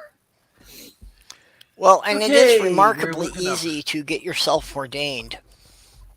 I was thinking of doing that because I had seen some stuff. Again, I've been thinking on and off about getting ordained, and mainly to help out with officiating marriages and that sort of thing. I mean, it would. I figure somebody out there has got to think it would be cool to be married by a transgendered lesbian celebrant. That's why I want Shannon Q to actually make the Church of Sexual Humanism a legitimate church, so I can be ordained as one. Because I'm already a cardinal there. No, I'm just kidding. Yeah, well, Compelled Unbeliever did one about a month ago. Mm-hmm. That, part of his video was he talked about what it took him to get ordained, and basically it wasn't much more than filling out a form on the internet. Yeah, basically. Yeah. My understanding is that the Universal Life Church is still in business. Yeah, and my memory serves that was about the easiest route to take. You Well, and guys, that's, he had the website in the description that basically they were, actively trying to get secular clergy. So basically, the website's willing to pretty much do everything for you just because they want some people who will perform these services without having a religious bias. that's cool. I was Yeah, like, really, all Yeah. I'd need a way to get to the location and something to wear. That's basically it. Yeah, Yeah, that's my thing. That's the main reason I haven't done it is transportation is hell for me. Otherwise I would. Although I have gotten news that Florida did pass the remote notary thing. So I'm going to try to get in touch with Mark Noggle and yep, see if he still needs notaries here in Florida to help people get out of the Mormon church. yeah. So, Well, because I would do that shit for free. that was basically my thought on, that if I got certified as clergy, sure, I'll come and do your wedding. All you got to do is just give me transportation and lunch, and that's good enough for me. Yeah, like I want a plate. Just give me a plate of food. I don't even have to be just food. Give me a I plate would, of food, I would want, and I'll come. I would want a plate of food. Yes, I would also want a picture with the bride and groom. So, like, if they ordered pictures, they'd have to give me a picture of it, just to have like these are all the weddings that I've officiated, all on this Yeah, wall here. You know? yeah, Yeah, that'd be that nice to sounds have like a a little great gallery there. idea. Yeah, I like that. Yeah, Yeah, and because I don't have to sit at the actual table, so you can just put it like in a to-go box and I'll eat it right. like a gremlin in the parking lot. It's A just Parsons box, right? Well, see, that's the thing. yeah. I couldn't see. I really couldn't see anybody actually making you do that. Be like, give you a seat at the table. I'm like, yeah. They don't have to. I'm not pretty enough for that. Well, because Well, it would be. back when Shannon Q was raising money with that Church of Sexual Humanism stuff, she was also ordaining people in said church. You know, giving them titles and everything. Yeah, And I ended up with one because I said something. Um, I basically said something that's like there's no place in a sexual church for an asexual. And she's like, fuck no, anybody can member, blah blah blah. And then she gave me a title. yep. And I am the cardinal of consensually desired affections. Okay.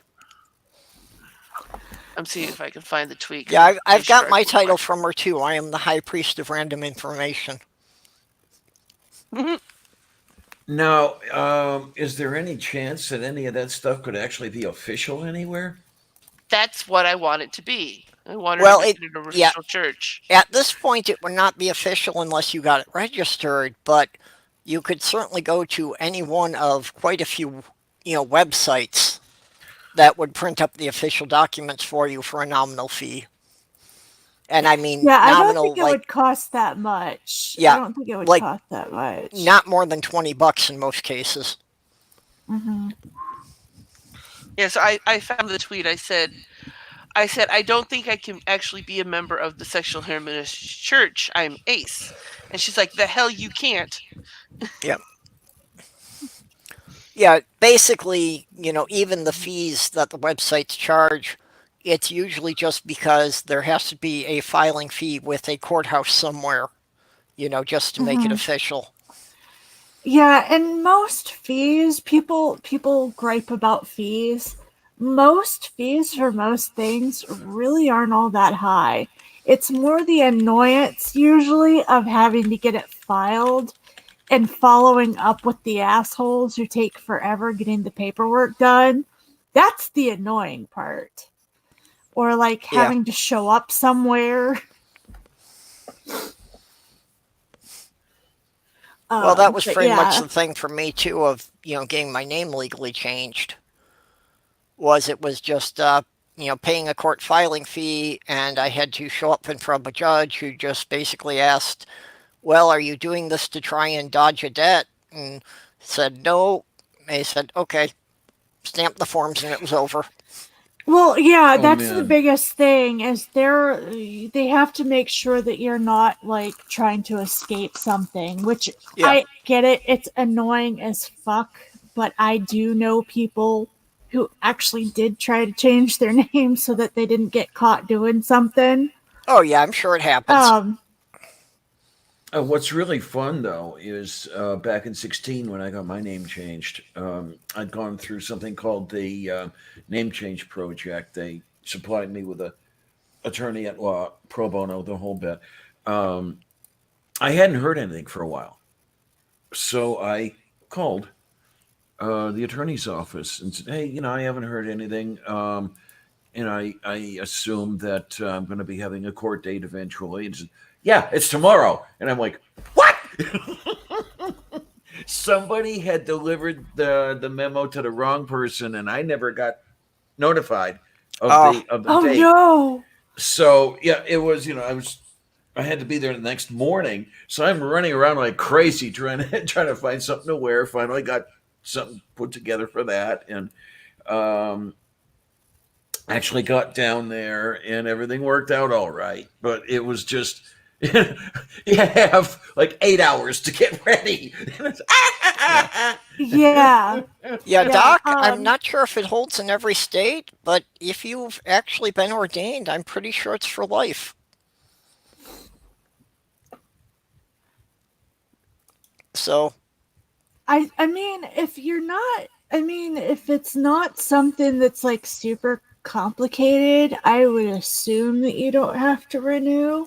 Because basically, all you need to know is how to fill out the forms correctly. I think that's basically all they care about. It's making yeah. sure that you're able to say, "Yeah, I was there. I could sign my name on the right spot. I can write somebody else's name in the right spot." Well, Yeah, I could print generally, and the whole drop thing of better. having a priest do it is a holdover, from times when it used to be the churches that were the official record keepers, before the county clerks started keeping the vital records. Yeah. And that's why the churches were responsible for that, because instead of a birth certificate, it was usually the baptism certificate, and the church was the one who kept track of all the marriage records. Yeah.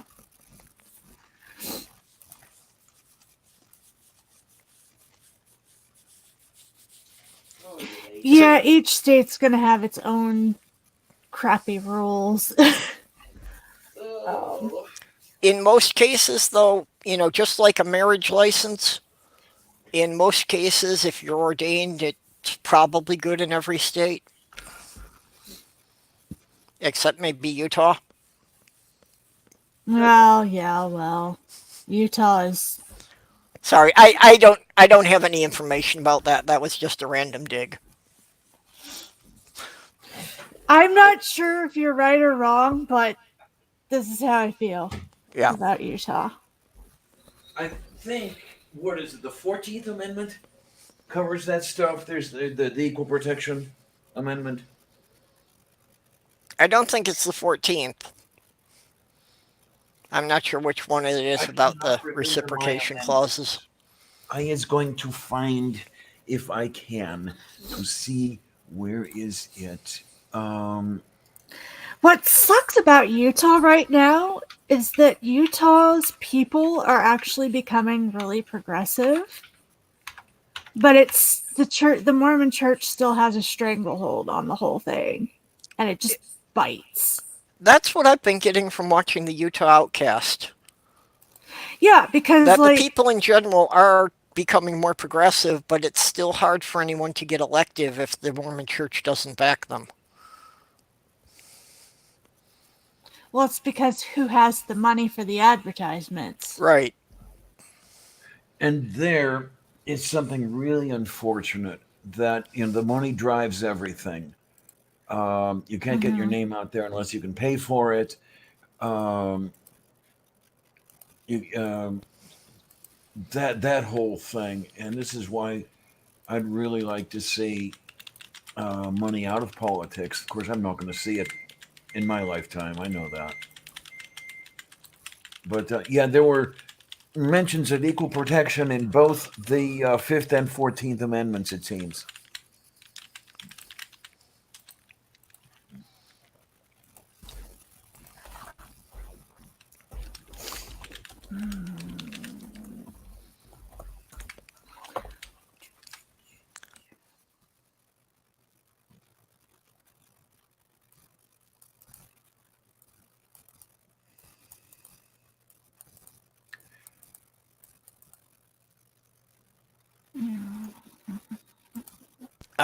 No.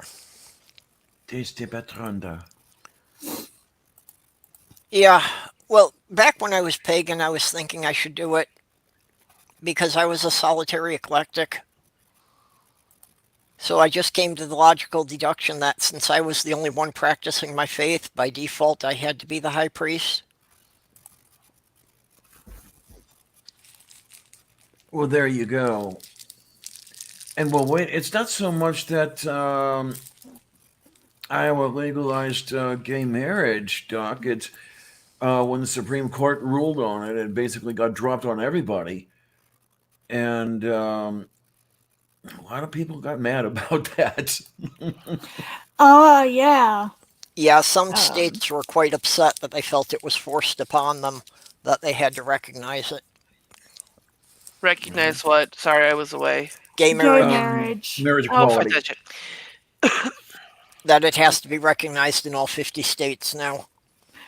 They don't have to allow it in their state, but they can't nullify if Yeah, you've gone to another state. that if you get married in a state that has it and you move to a state that doesn't, they can't, they still have to honor the marriage certificate. Yeah, same with common law marriage, and for similar reasons. Not Well, I exactly the same, No, but common law marriages are not a thing in Georgia. I nope, they're thought not that here in Florida either. I thought that Which I it was wish the they case that were.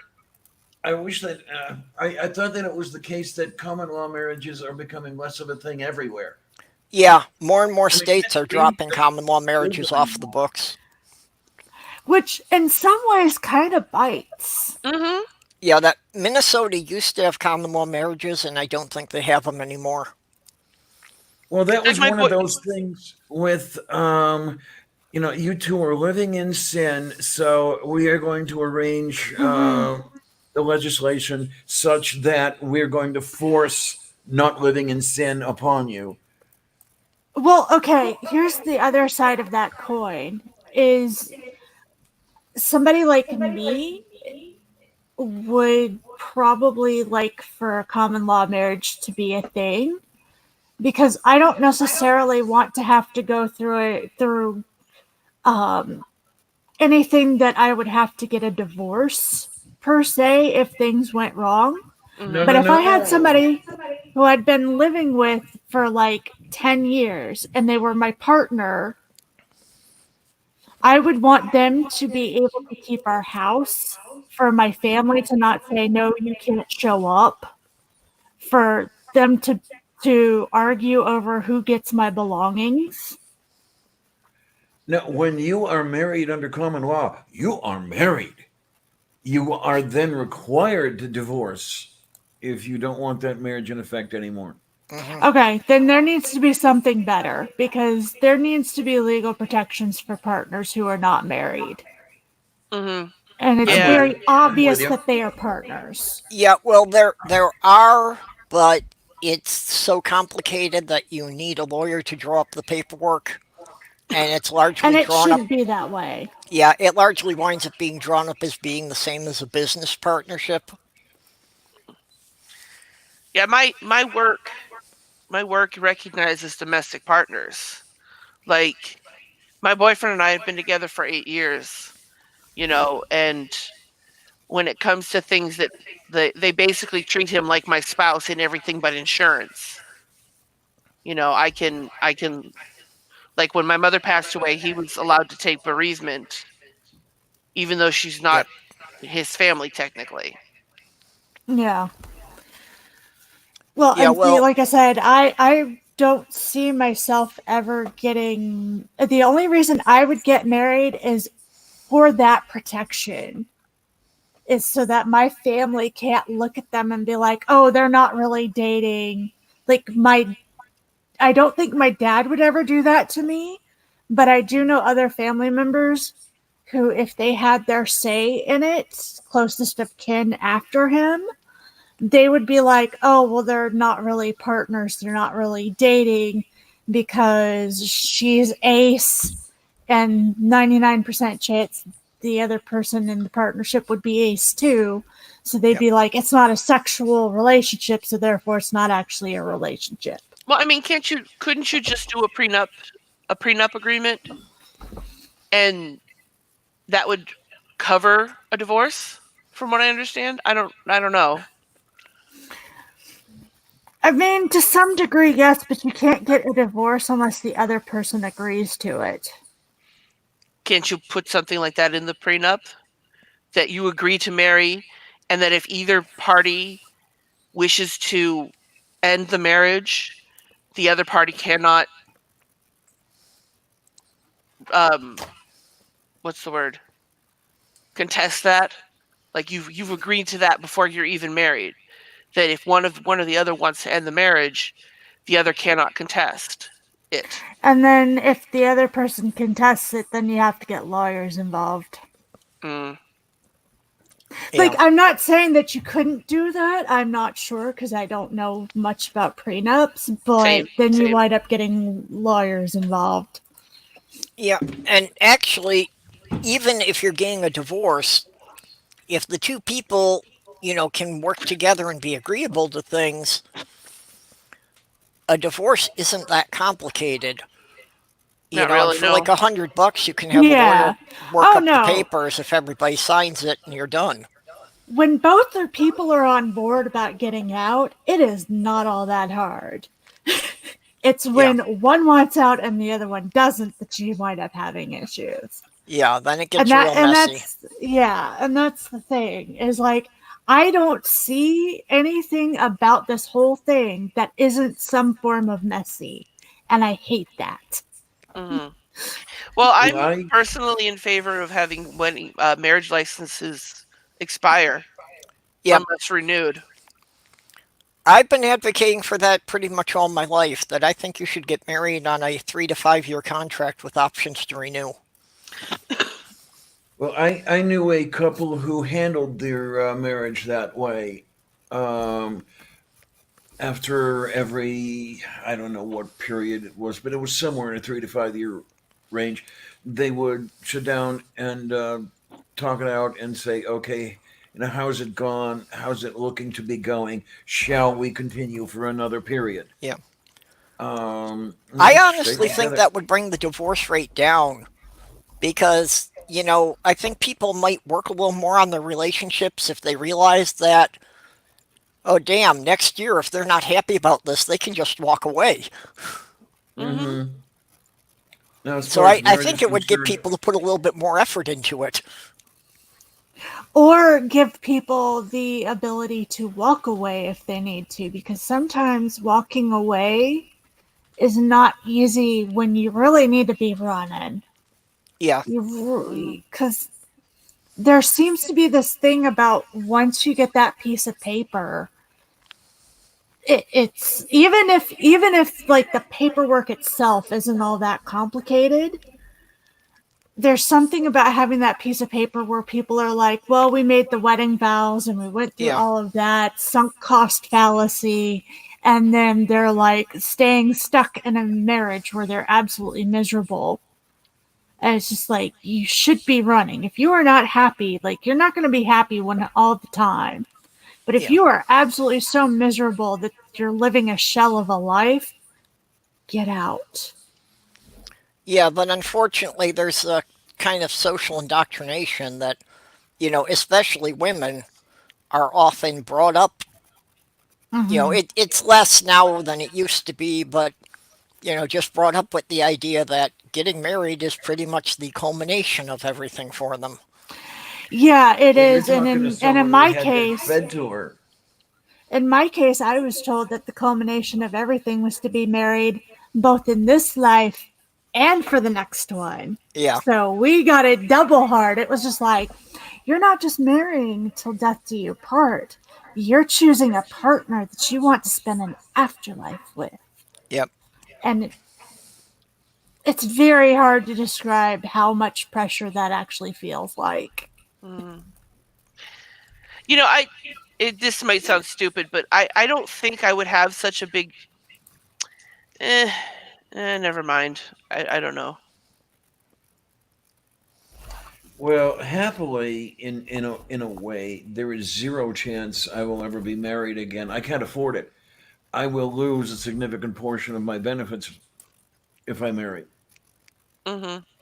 Yeah, Yeah, and my that's So, sister's crappy too. Yeah. right. Unfortunately, I learned the downside of that the hard way. That, basically my fiance, died in the ambulance on the way to the hospital. And by the time I got to the hospital, I was told that, yeah, the moment she was pronounced dead, all of my rights evaporated. I could have no say into anything that had her name on it from then on. yeah, that's And the her mother decided to be a total asshole, and 2 days later sent police officers to the house to take the car. Mm. yeah, that's where you need some sort of protections for partnerships other than a marriage. Yeah, Mhm. But unfortunately, I have a feeling that if the current people in power were to have anything to do with that, they would turn that into marriage by force, basically, or Yeah, it's see marriage by decree. that's kind of been my big griping point all along is it's like you have long-term partnerships that not don't always look traditional, or like or you've been together forever, you're just not going to get married for whatever reason. You don't feel like you should. Those protections should be there. They're always hyper concerned about abuses, is what it is. Yeah, That's but always what it is. They're always afraid that if they do something like that, that it'll be abused somehow, and that for some reason, like 2% of the population abusing it is enough to deny everyone else that protection. well, they do the same thing for benefits. No, I know, I know. It's this mentality of we have to like I argue my family down about drug testing for benefits Uh, because it's like, well, we catch people and I'm like, you're spending millions of dollars to catch maybe the 1%, like the 20 people in your state that use it for drugs. Like, there's literally numbers for it because one state instituted it yeah. at the behest of the governor, who was a part owner of the drug testing firm. But let me see if I can. that was in Yeah, Florida. but yeah, I believe, yeah, I think that was for, and the thing Yeah, was it the was just guy who like, pushed for the drug testing wound up that he was basically making money from 2/3 of the drug testing sites in the state. yeah, but here's the thing, they caught maybe 50 people, I think. Like, Right. Yeah, the seriously, amount that all they that. spent on the testing was far more than what they saved by kicking people off the programs. So it was a financial disaster for the state. Yeah. And also, So on top of that, you're talking about people who are already impoverished. You're adding one more thing that they have to go to in the middle of who knows what they have to deal with. How many jobs are they working? You know, do they have to put their kids in daycare or do they have to pull their kids out of daycare and drag them to the drug testing centers? Is transportation available to them?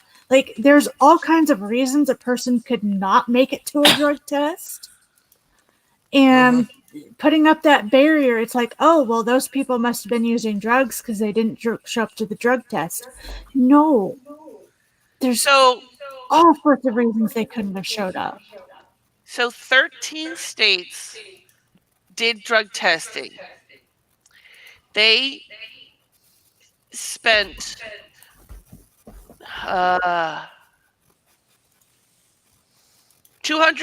$201,000 to get 338 people across all 13 of those states. Yeah. But I had seen somewhere where, like, and the savings was in the negative because of the cost of all the drug tests worked out to be not less expensive than just giving the people money for food. Yeah, because they didn't understand the simple logic that if you're too broke to buy food, you can't afford to buy drugs. Mm-hmm. But that doesn't mean you can't get Yeah. them. But I mean, that's neither here nor there. You know, if your buddy wants to give you some weed because you're broke, what the hell? Well, and weed shouldn't be treated the way that it is. Oh, definitely not. It's no more worse than something like caffeine, and nicotine's worse than weed is. Mm-hmm. But it's yeah, I had arguments with my family because they were just like, "We're so for this. We need to catch the people who are abusing the system." I'm like, that is such a small number. It doesn't really matter. You're making it harder for the people who really need it, just so you can catch like the 1%, 1 to 5% that abuse the system. You're gonna punish everybody else for that, like. Oh yeah, of course. You have to. And they call themselves charitable people. Like, Yes, they do, and they think they are. And as I said earlier, their idea of charity is not ours. That's one of the reasons why I do not like that most charities are through churches. It's like what's the term that was said? Um, the worthy needy or something. The deserving poor, yeah. Right, there we go. That was Yeah. the term. yeah, because, and people don't realize this, is like most churches will have at least some stipulations. There are some who will be like, look, we know you just need the food, take the food and go. But a lot of them will like tell you, no, we're not giving you anything unless you attend our church, you go to X amount of meetings, or you volunteer for this thing, or you have to pray with us in order to do it. And it's just like, and that's the light end of the spectrum Yeah. as Well, far there's- as what churches will make you do. There's Well, a yeah, church most in, of them will at least make you sit through a service. There's a church in Homestead here in Pennsylvania.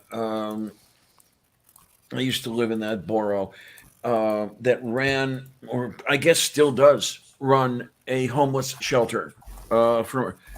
And they will not let you in if they think that you're dressing funny. In other words, if you're trans, you can freeze to death on the street. They won't let you in. Unfortunately, I've heard of a lot of shelters that have that policy. Mm-hmm. That's A the lot thing. of Like them do. these stupid policies. Sometimes they don't even. I mean, like I heard of a case where a family of 4 went to a Salvation Army. I think it was Salvation Army. Don't quote me on that one. Shelter, and they turned the family away because the boy was too old. Like they would send the mother and the daughter to the girl's side, and they'd send the father to the boys' side, the men's side. But the son was too old to go in the women's side with his mother at 14. But he was too young to go on the men's side. And so Well, they ended up turning the whole family away. and unfortunately, where I was living in Syracuse, New York, what was a common policy there was that since they didn't have enough beds, they would shelter the women and children, but the adult men generally got turned away. So even if they came in as a family, the father would be left sleeping on the street, even if there was a room for the woman and the kids.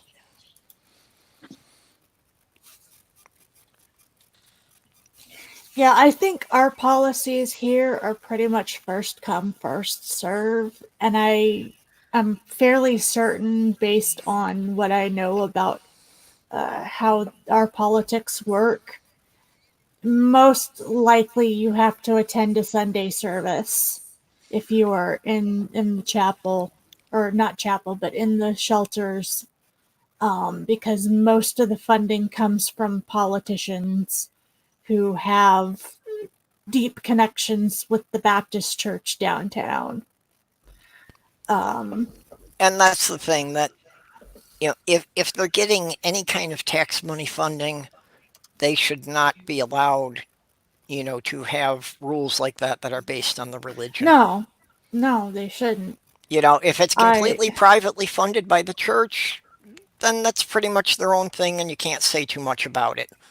But if there's any tax money involved, they shouldn't be able to do that.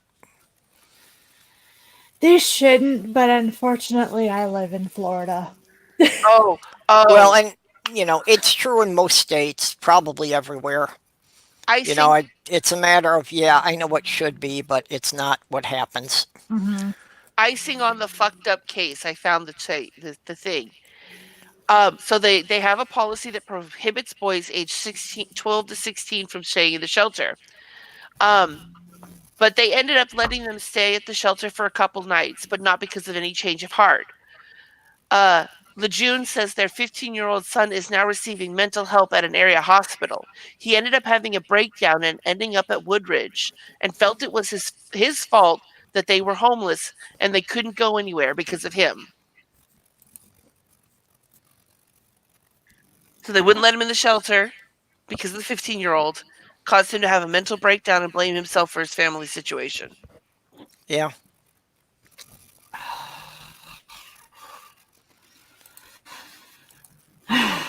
It was an 18-degree night and they turned them away. I want off this Thankfully, planet.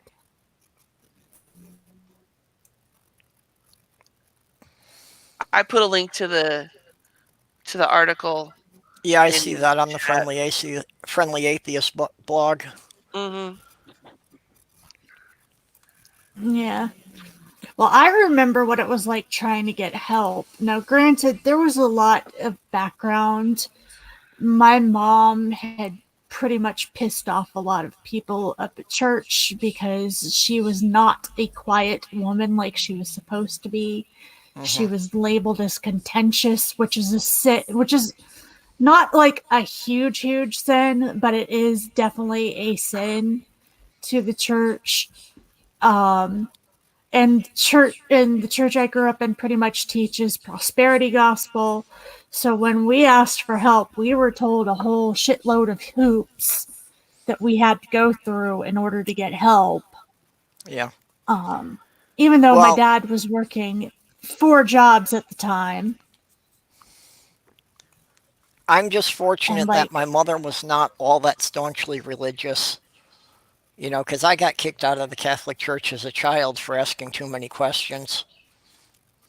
yeah, But, fortunately, my mother wasn't actually Catholic to begin with. She had been Lutheran and was forced to convert for them to get married. It's like, what does that actually do? You make somebody basically swear allegiance to your church, but you certainly don't change their actual values or opinions at all. no, you don't. I've kind of come to the conclusion that the Catholic Church doesn't really care how you feel about it as long as your butt's in the seat. And your dollars are in the basket. Yep. Yeah. If your butt is in the seat and the dollars are in the basket, it doesn't really matter. Yeah, and I think that's probably true of the majority of Christian denominations. There are some that are, more hung up about it, but most of them, if you're paying your tidings all the time, they'll let you go by. Yeah. Um, Mormon Church kind of cares. They try to guilt as many people back as possible, Yeah. but they lie so much about their actual membership. I think that as long as they can figure out how to make it look good, they're fine. The problem is that they're running out of ways to make it look good. So they're kind of panicking a little bit. Yeah, well, the People are Catholic Church does that realizing. too. I actually wasn't aware of it until Bub started talking about it, but apparently I'm probably still listed on the rolls in the Catholic Church, even though I haven't Oh, you set are. foot in there in 45 years. You are. So am I. And they Same will here. not. Like, They will not let you leave now. There was a time when you could petition to be, what do you want to call it, disenfranchised, whatever. Not listed anymore as a Catholic. Well, Bub was saying They there is ended still a that. process for that, but basically you have to start with a letter to the archdiocese that oversees the church that has your records. But then it's like the cardinal of the archdiocese can just decide to say no. yeah. Well, and the thing is that unless the Mormon Church is mad at you or you throw yourself out, you're counted as a member. They count you as a member 100 years after you die, if I remember right. Okay. They won't tell you that, but 100 years after you die. That's kind of stretching things. yeah, they'll do anything to stretch. We also have people, and I there's no confirmation of this, so I don't know whether or not it's accurate, but I wouldn't put it past them. There are some that say that instead of your membership being counted at 8 when you're baptized, that they actually count you as a member when you get your baby blessing. I do know that they put you on church records when you get your baby blessing, but I don't know if that's part of the membership count or not, but I wouldn't put it past them. Yeah, I've kind of wondered what my status with the Catholic Church is for that, because it's like, I had the baptism and the first communion, but I was never confirmed.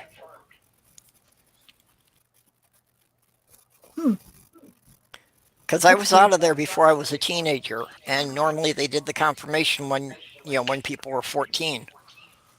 Well, But if I remember yeah, correctly, it is the baptism that allegedly puts this, as they call it, an indelible mark on your soul.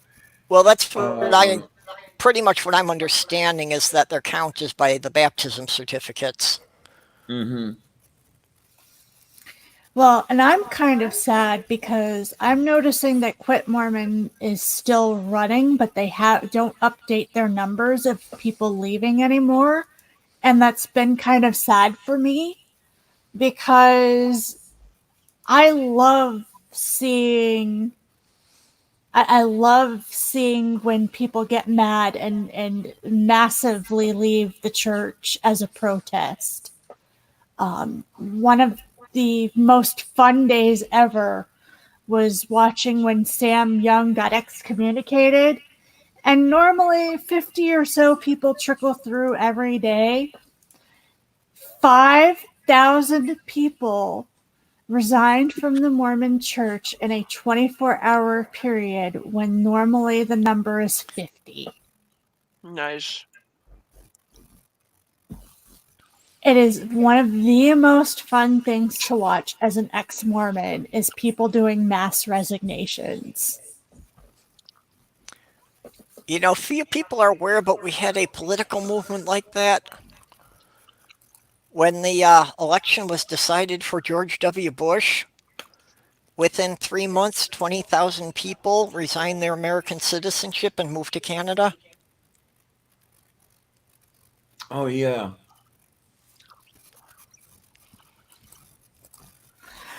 I would have gone if I had the option.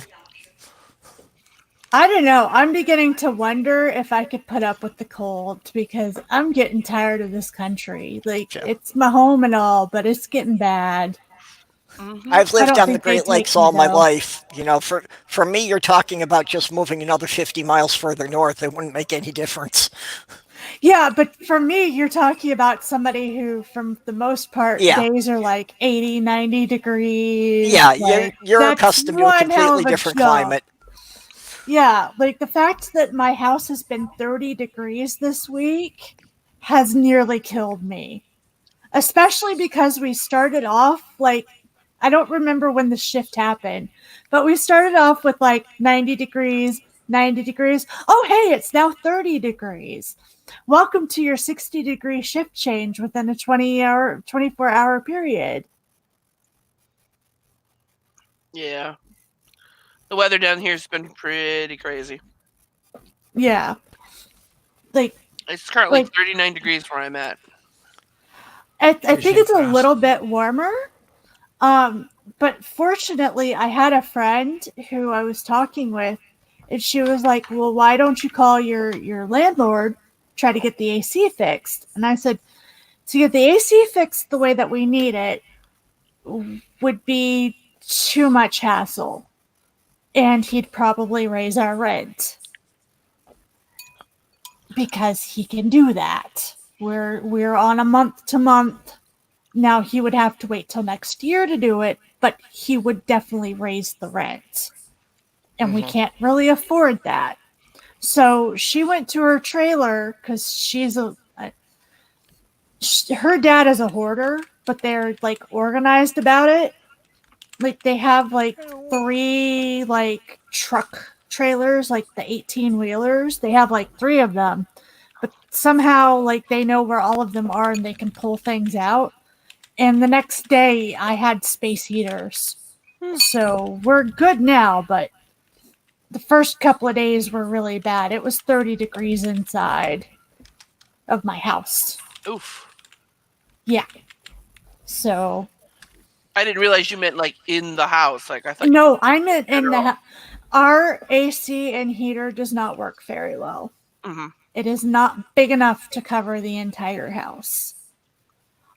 Apparently, there are minor repairs that might help, but it will not solve the problem. What they need to do is they need to take the AC heater unit out. They need to redo the air ducts because the air ducts are not big enough. They need Yeah. to take out the wall that is there because the intake was not big enough. And they'd basically have to remodel that part of the house, which happens to be next to the only bathroom in the house. Mm. Yay. Yeah. So Well, our and even with bathroom all would be that, unusable. yeah, even with all that, houses down there aren't built with the kind of insulation they need. No, it doesn't have insulation either. Our house is Well, not properly insulated. well, basically because you rarely needed the insulation, um, and then now everything's going to hell. So who knows what you're going to need anymore? Well, see, and the thing is it didn't used to be this bad because we used to have trees in our yard and trees in our next door neighbors' yards. And so we'd get at least a little bit of shade. So, like, it would still be cool during the winter, but like during the summer, we'd have enough shade to where the air conditioning could somewhat keep up. It would be around like the 77 degree range that I could handle. Before we got the cold snap, it was 85 degrees in my house one day. Ooh. So yeah, it's bad. We have space heaters and we have like fans, and basically I'm hoping that like eventually my dad gets tired of it and decides to go ahead and move, but I don't think that that's going to happen. Well, and I can understand that with your sister, that makes moving a much bigger project than it would be for most people. More, it's not just that, it's I think part of it is that we still haven't cleaned up everything from when my mom was alive, and we keep meaning to go out into the garage and like throw out all the extra bull crap, but we have an entire garage full of stuff, and I think that that's playing a major part into that. Is we absolutely have to go through the garage before we move, and that garage is full. Yeah, It I is. It is. There's not even a pathway from the front of the garage to the back of the garage. I It's a understand rough that. girl. I had a lot of problem with my last move just because dealing with all my fiance stuff, and that really did, you know, to the point of it was just kind of making me seize up so often that it Hmm. took me a couple of months longer just to get everything packed than it should have. Well, like I'm barely keeping up with the inside of the house, much less trying to go out to the outside. Yeah. Like I honestly wish that I had more energy to do all of the things because I'm not flopping around like I was in December, but like I'm keeping the house maintained at this point, but that's all I can do. I can't do anything farther than that. And I can't go into that garage without dad because unfortunately I will get 3 boxes and be like, okay, these are things we need to keep, and then hit some of dad's stuff because it's not organized at all. Yeah. Oh, I know what I should look up. Don't mind me, I'm multitasking.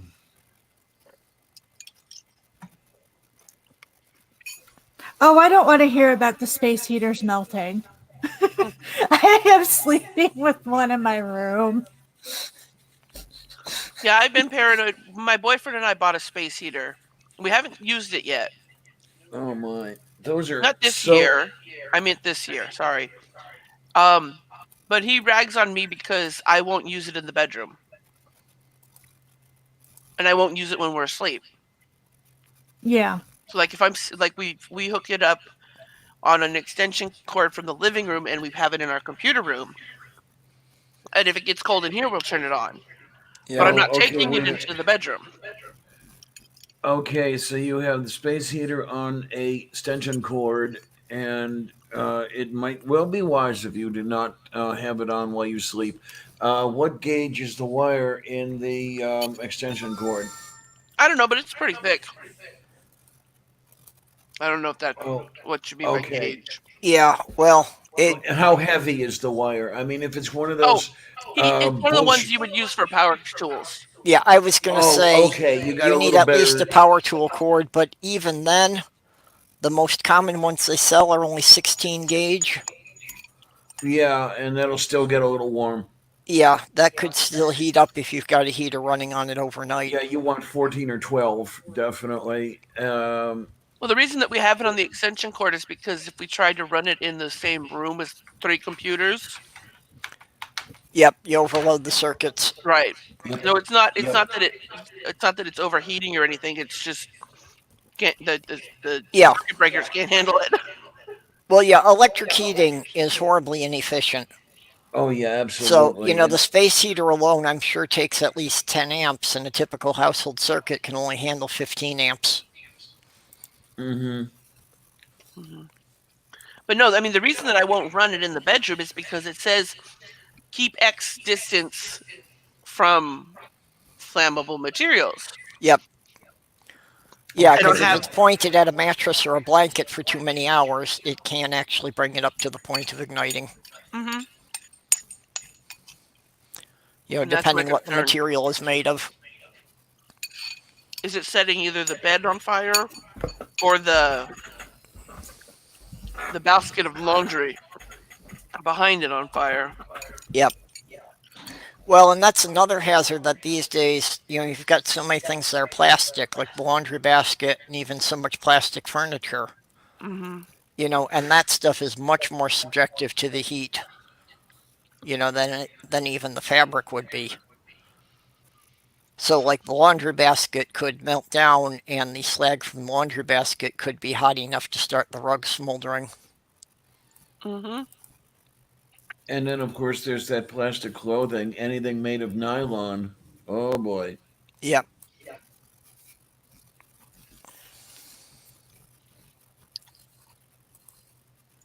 Yeah, I've been making sure that when I go to bed, I turn the space heaters off in both the living room Yeah, and like the Sloth kitchen. Girl's saying, even the carpeting, because a lot of the carpet fibers are nylon or some polyderivative. Mm-hmm. That's why I'm so like I used to rag on my aunt because she would like knit and stuff, but like 2 winters ago she sent me a blanket that she had knitted, and that thing is so warm. So I use that at night. Hmm. Well, unfortunately, like a dumbass, I set my bed up next to the window. Oh, So, yeah, not my smartest move, but unfortunately, it would take way too much to change it back to where it was. So, I'm Yeah. just going to deal for now. Well, I had mine under the window during the summer, but when it started getting colder, I had to move it to the other wall. Yeah, well, part of the problem is that not everything you see in my room, because you can tell by the shot that it's crowded, not everything you see in the room is actually mine. mm-hmm. I have at least 4 Rubbermaid totes of mom's stuff that's like I can't go anywhere with it. And it's stuff that I absolutely refuse to get rid of. Stuff like Christmas ornaments that she made, and like a blanket that she didn't quite finish. Yeah. She made granny squares but never connected them. I have I t-shirts for like wall hanging that I want to do at some point. Like I know stuff like exactly that. what you mean. I have several pieces of unfinished artwork from my fiance. Mm-hmm. we Yeah. were so lucky that my mother was not um crafty or like a collector of things, except for her Mm-hmm. pewter, which all fits into like what do you call it? One of those cabinet thingies. Um, I mean, she Yeah. probably had the equivalent of 3 plastic bags full of clothes that my sister and I went through before I left, and most of that went to donations. We weren't Yeah. very, I don't know, overly My sentimental about. mom. Getting Yeah. set up, Oop, get home. everything My went my quiet. mom. My mom was a hoarder. I don't Like, think I can hear you guys anymore. uh-oh. We're talking. Nope, I can't hear anything. Yeah, somebody's echoing. I don't know who it is. That's weird. Okay, I don't maybe think it's it's me.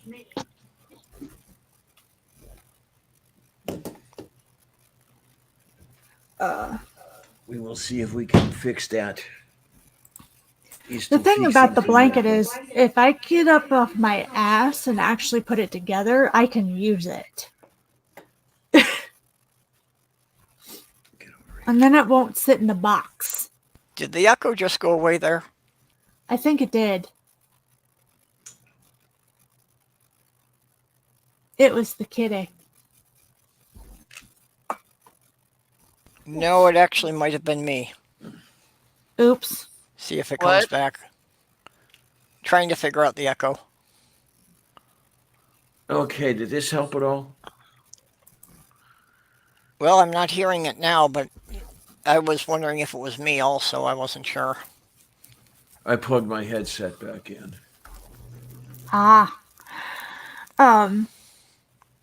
No, I really need to get off my ass and learn the crochet stitch that's used to put granny squares together. It doesn't look all that hard. And then just put the rest of it together so that it's not sitting in a box.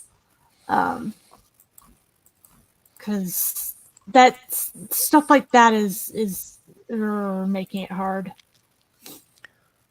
Yeah, Orla's saying if you're not embarrassed to do so, layering your windows with newspaper is a good way to block out the cold.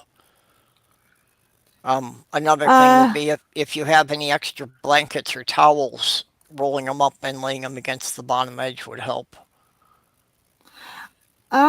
actually, that I don't care at this point. This house, like, it's not a terrible place, but it's not the best kept up. Our landlord really doesn't give a fuck. Uh, and unfortunately, we're kind of in that spot of if we piss him off too much, he will raise the rent. Yeah, Uh, that's a common problem. yeah, and so, but yeah, I am not proud of this place. I am not like I'm not miserable here, but I'm definitely not proud of it. I cannot wait until Dad retires and we get out of here. Because he wants to go move back towards the rest of his side of the family. And I honestly don't care at this point as long as it's not this house.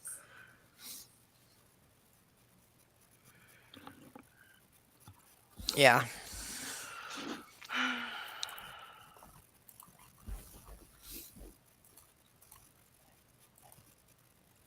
How Oh, did y'all go from Oh, okay. I see how you went from Granny Squares to Golden Girls. That makes sense. yeah.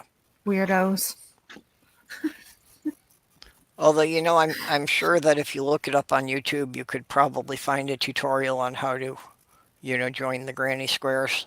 I know that Sloth Girl picks up a lot of craft things that way. I'm sure that I could. It's just, I tie the knots too tight. And I need to practice my tension before I actually do that. Oh, well, Sloth Girl's offering that after we move, if you want to send her the square, she could put them together for you. I might do that. I might. Yeah, because I have to, because I know that you will send. I know logically you will send them back to me, but it's like literally the last thing my mom put together. So I'm kind of like grabby, clutchy. oh, I understand that. That's there's something you can't replace. Yeah. Um. But let me get over that grabby clutchiness, and then I'll probably ship them off. Well, that's if we're moving, it's certainly not something that's going to be done before then. So, Oh this yeah, is more and like you a have to couple of get months in the settled future. in. Yeah. Yeah, Yeah, I appreciate that. that's basically what I was getting at when it came to with my mom. Is there was nothing that there was nothing that we had that we were grabby clutchy about. 'Cause my mom didn't Mhm. craft and stuff like that. There was some debate over her diamond necklace, but we were like, whatever, you can keep it. You know, Yeah, what's gonna get grabby clutchy is that pewter collection when my dad passes away. Because my mom always like Yeah. that was like the default thing. Where what do you get, mom? Well, let's go find some pewter and buy her a new figurine for her collection. Yeah, I love pewter. I don't have the room for it, but I used to collect pewter as a kid, and it's probably sitting somewhere in that garage. So, um, but yeah, it's difficult. I did get rid of quite a bit of mom's stuff. I didn't keep everything that she made, but there were specific things like my mom Mhm. and dad for like the first 20 years of their marriage before she stopped being able to do it would actually sit down and make ornaments together every year. Yeah, And so, I've actually got a couple. My aunt, before she passed away, she picked up the habit of going to like Hobby Lobby and getting the ceramic ornaments and then mhm. painting them and giving those out as gifts. Yeah. Um There's a couple of embroidery ones. There's a couple of, well, my dad didn't do the embroidery, but he did something else that year. But it's kind of funny because you can tell when my sister and I came into the picture, because you have a few years where there was just like two ornaments, like one for dad and one for mom. And then all of a sudden, like three of them started appearing for a couple of years, and then four of them. Right. But yeah, it's stuff like that. I got rid of quite a bit of mom's craft stuff. I think I got rid of 2/3 of it because even though I would have loved to have kept everything, she just had so much, just so Yeah. much. Oh, Sloth Girl, Sylvia's blanket hasn't been used as much recently as it had been previously. Um, what she does now is burrows into my comforter on the bed. There are times I got a couple pictures here where you'll see just her arse peeking out from a pile of comforter. Or this morning, um, or not this morning, well, after I'd got out of bed, she got in there and it was just a big lump. And you move the blanket aside, and there she is, all curled up in there. So I don't know what the deal is with her burrowing recently. Kitties are silly. Yes, they are. Definitely, definitely, definitely. Um, yeah, who was it that was saying something about cold? Um, One thing I've noticed, it's 70 degrees in here. It's been 70 degrees for a very long time. That's where I have the temperature control arrangement set. Why is it, I ask this, that 70 degrees is cold when it's in the apartment, but when it's outside, it's nice and warm? Same temperature, different feeling. I don't get that. The humidity level has something to do with it. Ah, to In the apartment in the winter, your humidity is probably much lower. Moo. Okay, I don't have a hygrometer in here, so I couldn't measure it. So that may have something to do with it. Yeah, that's why, in the summer, even if it's only 70, 75 degrees, if it's real muggy, it feels just oppressive. Yeah, that's our house is humid all the time, so that makes the when it's hot, it makes it feel so much worse. I have to keep a Um, humiditor running in here in the winter because otherwise, when I'm petting the cat at night, I can see sparks flying from my fingers. Yeah, I don't have a problem yeah, with that. So I don't know what the humidity's like, but it's not low enough that we have an electric cat. Yeah, I Um, literally see the blue sparks arcing every time I pull my hand away. That's okay, interesting. yeah, that's really neat when you see that. The kitty does not appreciate it when they get near his ears. I was Uh-huh, gonna say, yeah, uh-huh. it's interesting, but I'm sure the kitty does not like. Well, when it's on his back, he doesn't notice it. But if it's like by the ears or the nose or the paws of the pad, yeah, that makes him jump. Mm-hmm. yeah. There's been a couple of times where I've accidentally zapped Elmer, and he just looks so betrayed. Like it was one of those things where it was so pathetic it was funny because he was just sitting there like, why do you do that to me? I Yeah. don't understand. Well, Samson keeps doing the thing of burrowing his head back under my hand because he's like, I don't want you to stop, but this is pissing me off.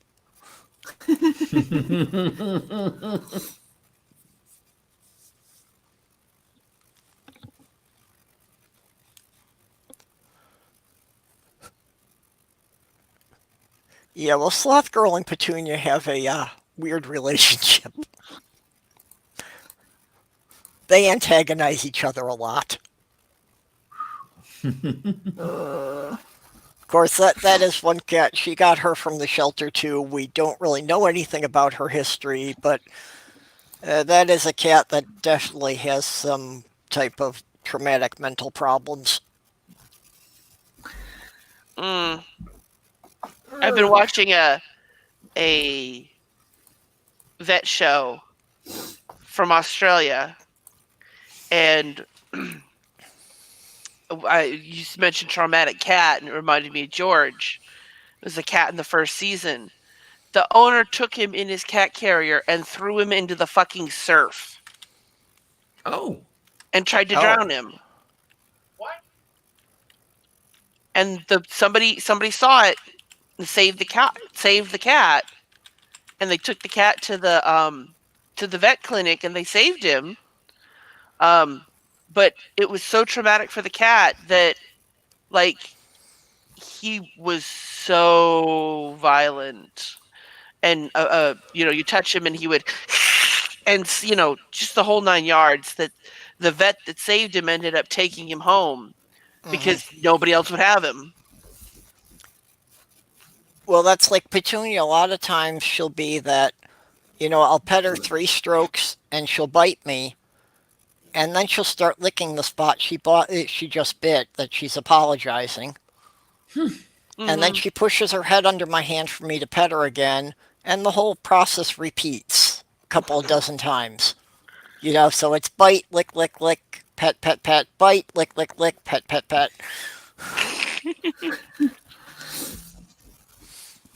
Yeah, I was surprised with Elmer because we didn't have him very long before the first time I had to leave him overnight in the vet's office. And I was just like, oh shit, this cat is going to hate me now. Like, Ugh. it's over. I've only had him for 2 weeks and I've had to leave him overnight. This is going to be bad. And then I walked into the vet's office and they told me I could go back and visit him until we found out whether or not I could bring him home, because they weren't sure up front at the receptionist's desk, and I think the vet wanted to talk to me before I took Elmer home anyways. And so I started to walk towards the back, and as I'm walking to the back, I hear a meow that sounds almost like mom, mom. I'm like, okay, well, I guess it didn't break you. Thought it was Yeah, gonna, but watching this vet show again, and there's been a couple of cases where they've literally had the cat or the puppy for like 2 days, and something traumatic happens, and they have to turn him over to the vet because he got bit by a oof. paralysis tick or mauled by the family dog, and they've only had the animal for like less than a week. I'm just like, Yeah. oh, poor baby. Oof. Yeah, no, Elmer unfortunately knows the routine. I haven't had to take him and overnight him, but he pretty much knows the routine when he's gonna get overnighted. And the next day, he is so clingy as hell. He doesn't even have time to be mad. He just winds up being clingy. So, um, I don't know if it was just me getting stressed out over the holidays or what, but the last couple of months, Sammy has gotten, much more clingy. That he has to be pretty much laying in physical contact with me about, 22 hours a day. Yeah, he probably does feel the stress. Um, Elmer is actually, and I'm surprised he did as well as he did last month with me being as stressed as I was. But the vet, when I took him in, the vet said that Elmer's the best he's ever seen him. So, That's good. Yeah. On the one hand, I'm glad Elmer's feeling better. On the other hand, I really, really wish that he would calm down a little bit. Hmm. Um, he's been trying to make it from the bed to one of my shelves, and the shelf is a little bit too high. And he's actually fallen on my face while I'm trying to sleep sometimes. Oh, yay. Like, fortunately, I haven't gotten clawed. But yeah, here's just, and then I like wake up and I'm like, what the fuck are you doing, you dumb cat? He's just like, I can make it up to the top shelf. No, you can't. Go jump somewhere else, you little gremlin. Oh, you like those invisible fishies, there, Sloth Girl? Yeah, it's going to be a little while yet before anything happens there. There are more things to do here, so it may be 2021 before we have some fitties with scales in there.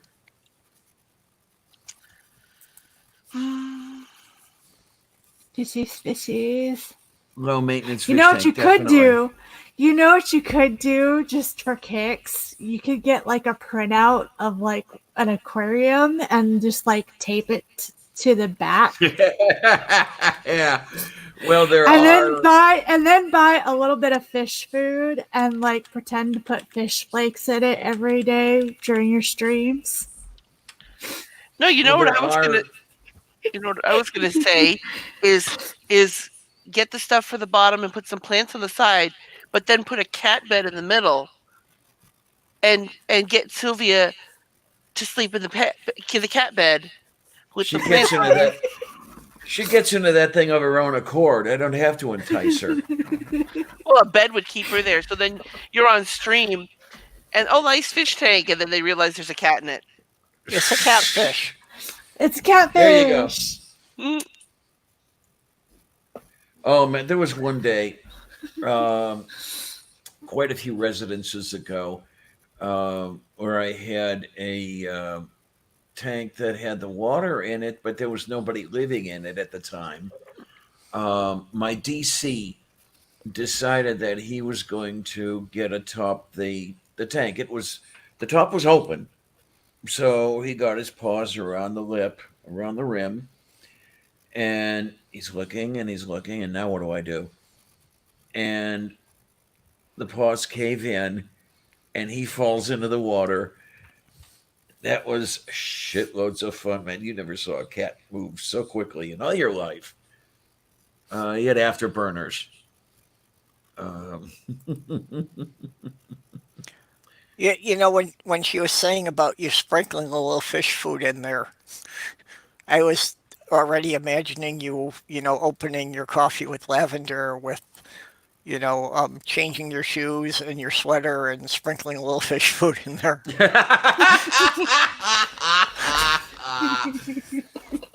QED is a little close. They might actually come over and come after me.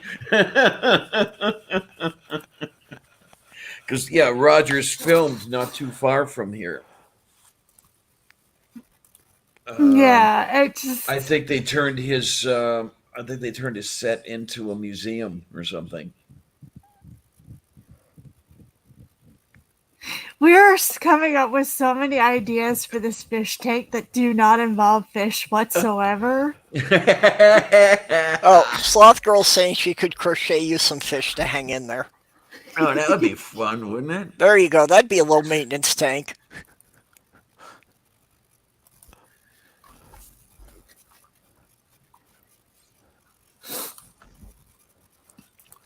Until Sylvia decides, hey, look, toys to steal. Yep. Oh, she always liked fish vision.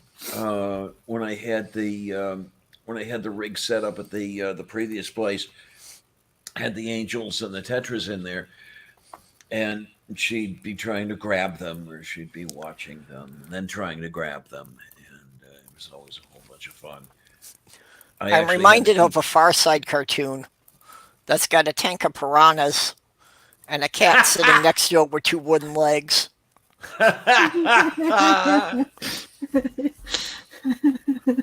Yeah, I like that. I like it. Purple, share my screen for a second. Oh, sorry, it was Okay. down below. I didn't realize you had it up. I muted. what you do is you get these suction cups with hooks on them, and you buy those. You give them a sloth girl, and she could crochet the fishes onto the hook, so that you could stick them to the back of the fish tank, and There have you them go. actually floating around. Yeah.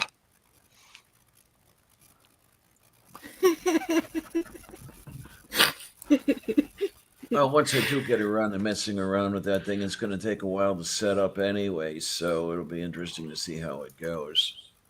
I want a heavily planted tank, so just getting the plants started to the point where they're anchored and the fish won't I've got a dig them out, channel. if you will. I've got Yeah. a channel for you to watch if you want to start plants. Um, if it's gonna pop up on my recommendations, but it's this guy who gets like huge tanks, and it's all plants, and he has to go and like trim them every once in a while because they get so big. I just got to see if I can remember the. I wonder if I've seen this. He Yeah, likes Sloth Girl's saying just use fishing line to hang them from the lid. Yeah, it's rather apropos.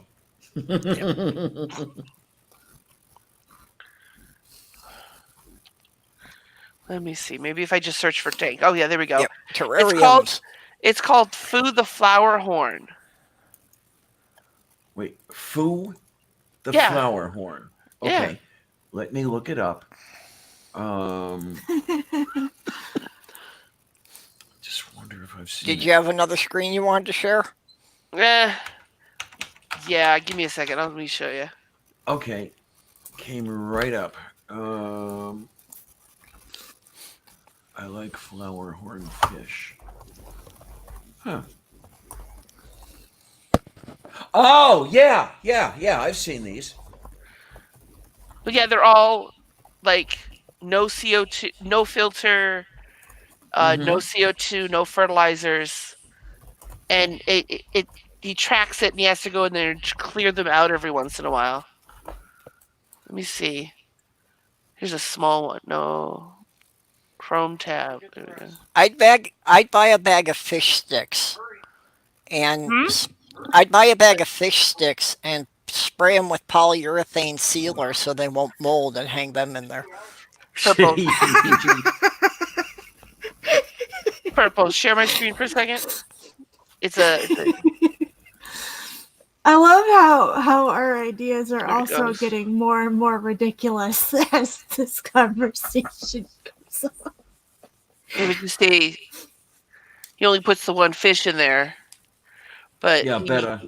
he starts off with all of the plants and gets them established. In the bigger tanks that he does, he establishes the plants and then introduces shrimp or whatever to it. Yes. Mm-hmm. Yeah, and then he ends up with shrimp eating the damn plants. I've seen Yeah. that one. Yeah, this is a big one. See how full it is? Pirate Kitty Doorknob Head is warning me about sharing your screens. I know I'm bad. That's okay. She also taught me how to edit the stream afterwards. So if I need to clip a minute or two out, I know how to do it now. Well, yeah, well, I'm done with that.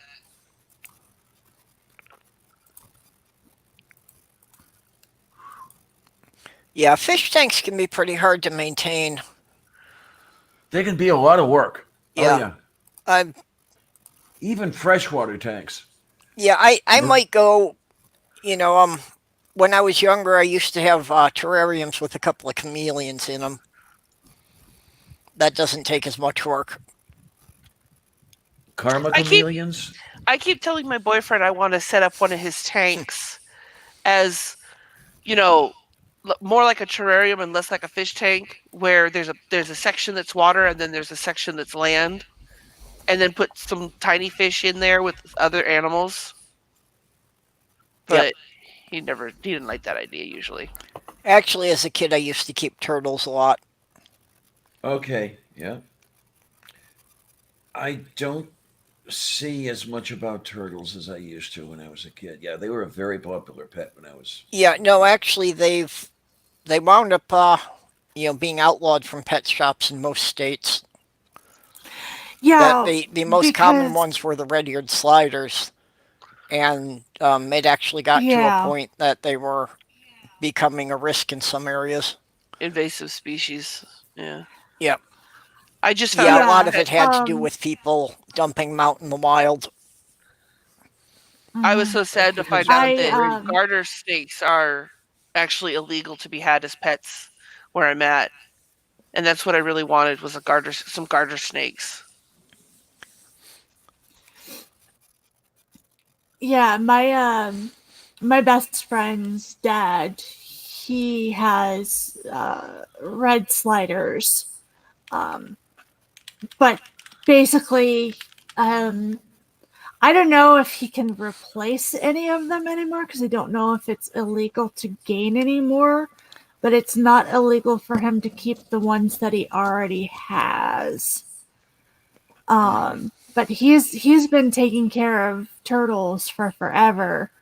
Because he's basically allergic to anything furry under the sun, like deathly allergic. Um, Yep. and so there was a no pets rule for a long time at his house. Um, but he takes like damn good care of those turtles. Like he's dedicated to them. Um, I can understand why they would make it illegal because people just get pets and then dump them. But Yeah, and Yeah, that's bullshit. it is such bullshit. Like yeah. Well, that's what Sloth Girl was saying, that when they would outgrow their tank, that people would just dump them out in whatever river or pond was nearby. I don't know though. It's kind of weird that I would have a fond memory like this, but I do have the fond memory of the pet department at Woolworths. It would always be in the corner of the store, and you could get some fishies or the Yeah, I occasional remember that. turtle or the budgies. Yeah, and it's just not to be seen anymore. And probably with good reason. But yeah, it's honestly like I'm kind of, especially because you never know where the pets are gotten from or what the actual conditions are for the pets. I kind of do prefer rescues and like Yeah. shelters for Well, and them because they're also, at least yeah, like when Woolworth and Kmart used to sell live animals, the employees really weren't trained how to take care of them. And they're not given the time to do it properly anyways. Yeah. hmm yeah.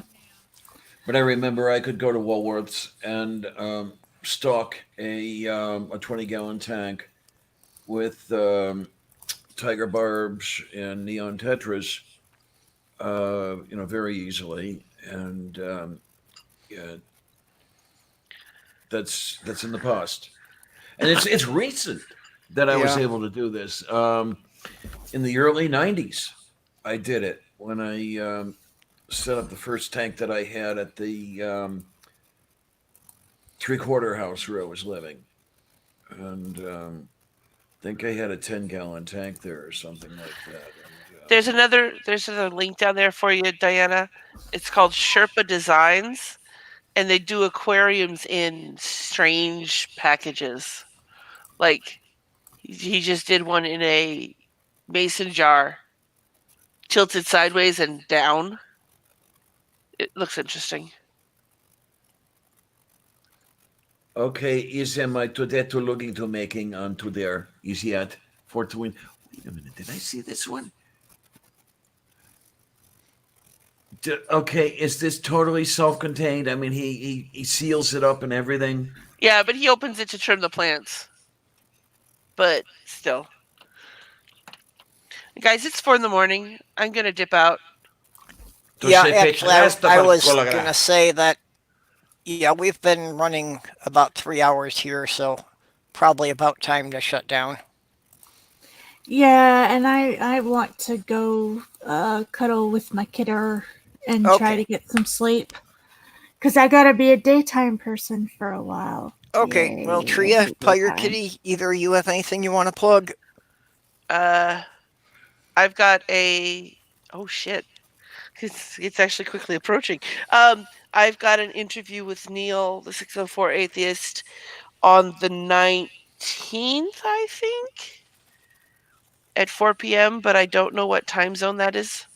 I 19th? I It's the think 24th now. February. Okay. Sorry. Sciapalco la gropecienta. Okay, so coming up in a couple of weeks. Yeah, let me see. Let me double check that. Yeah. Uh, I'm going to be on David Worley next Tuesday at 4 Central. I am still trying to finish that video from October. I only have 2 minutes left of editing. It will get done, I promise. It will, because I have put so much work into this damn thing. But it's coming out soon Okay. to a channel near you. yeah, February. It was February 19th. Okay. Moo. Diana, do you have somebody scheduled for Sunday? Well, I'm Kate. hoping. Hey, would Sunday be Sunday without Kate? I mean, really, come on. You She's should a really fixture. change. You should really change it from coffee with lavender to coffee with Diana and Kate. I had thought of advancing the idea to her because at this point it's pretty much that she's a permanent fixture in the channel, so she should get some recognition for it, really. Um, yeah, next I see her, which I guess will be Sunday, we'll have to talk about that or something like that. And I was trying to think. Oh, if we get lucky, and if Luciano comes by on Sunday, uh, we'll see how that goes. I've advanced the idea to him. He said, I'll give you a call tomorrow, tomorrow being a couple days ago, and I still haven't heard from him. So I left him a note and said, hey, are you available? And we'll see what happens. And what I'd like to look at is the question of what do you do when you cannot trust anyone in government? I'll be back Let's in see just where- a second. Yeah, see where we can take that one. Because as I say, Kate's always there. Tina, Mom NATO has been showing up quite a bit, and of course, Tornado comes along, but we can kind of live with that. It's he means well.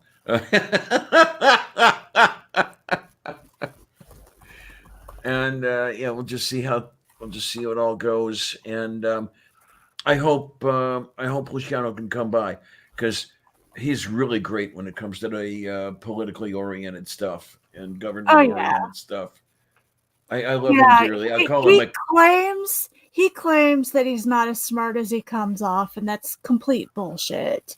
Is this the guy you were telling me to talk to? Like, if I decided Yes. to do Ace content? Okay, Yes. I thought Yes, the name sounded and- familiar. Yeah, if you can get Luciano's attention, he is one of the best people to talk to. Mhm. It's getting Yeah, his it's attention. getting his attention. Yeah, Yeah. we all have that problem. Yeah.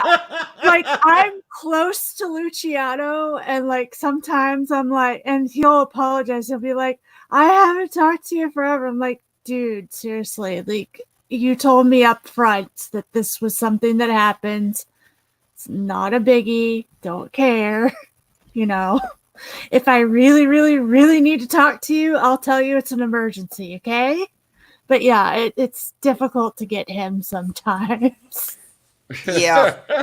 Well, he said himself that just sometimes he kind of has to withdraw from things without any warning. Yeah. I'm actually thinking that if I'm going to start making content, I might do intersex content. That would actually Education be about good. that.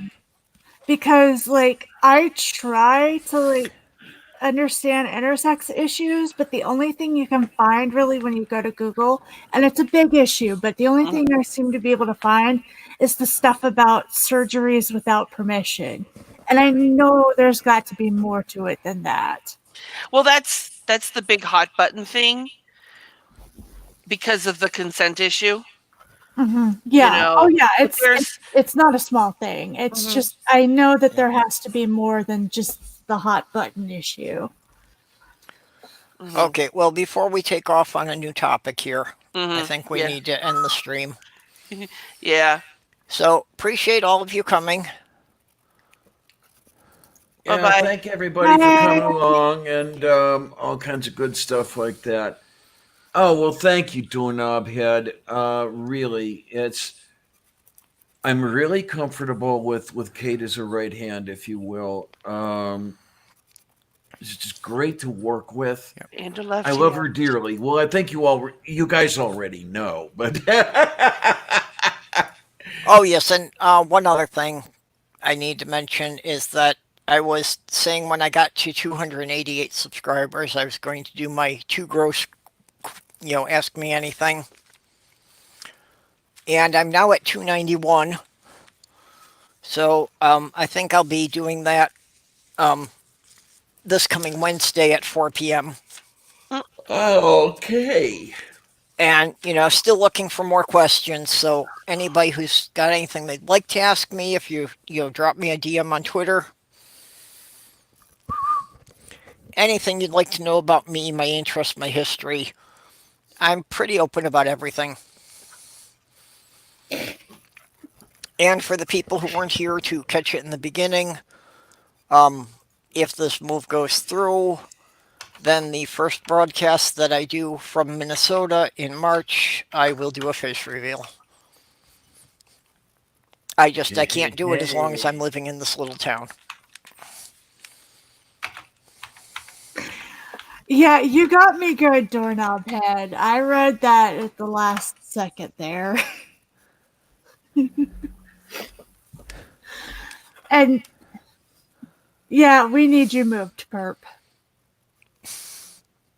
We need you moved. Oh, Doorknob, that one may have been pushing it too far.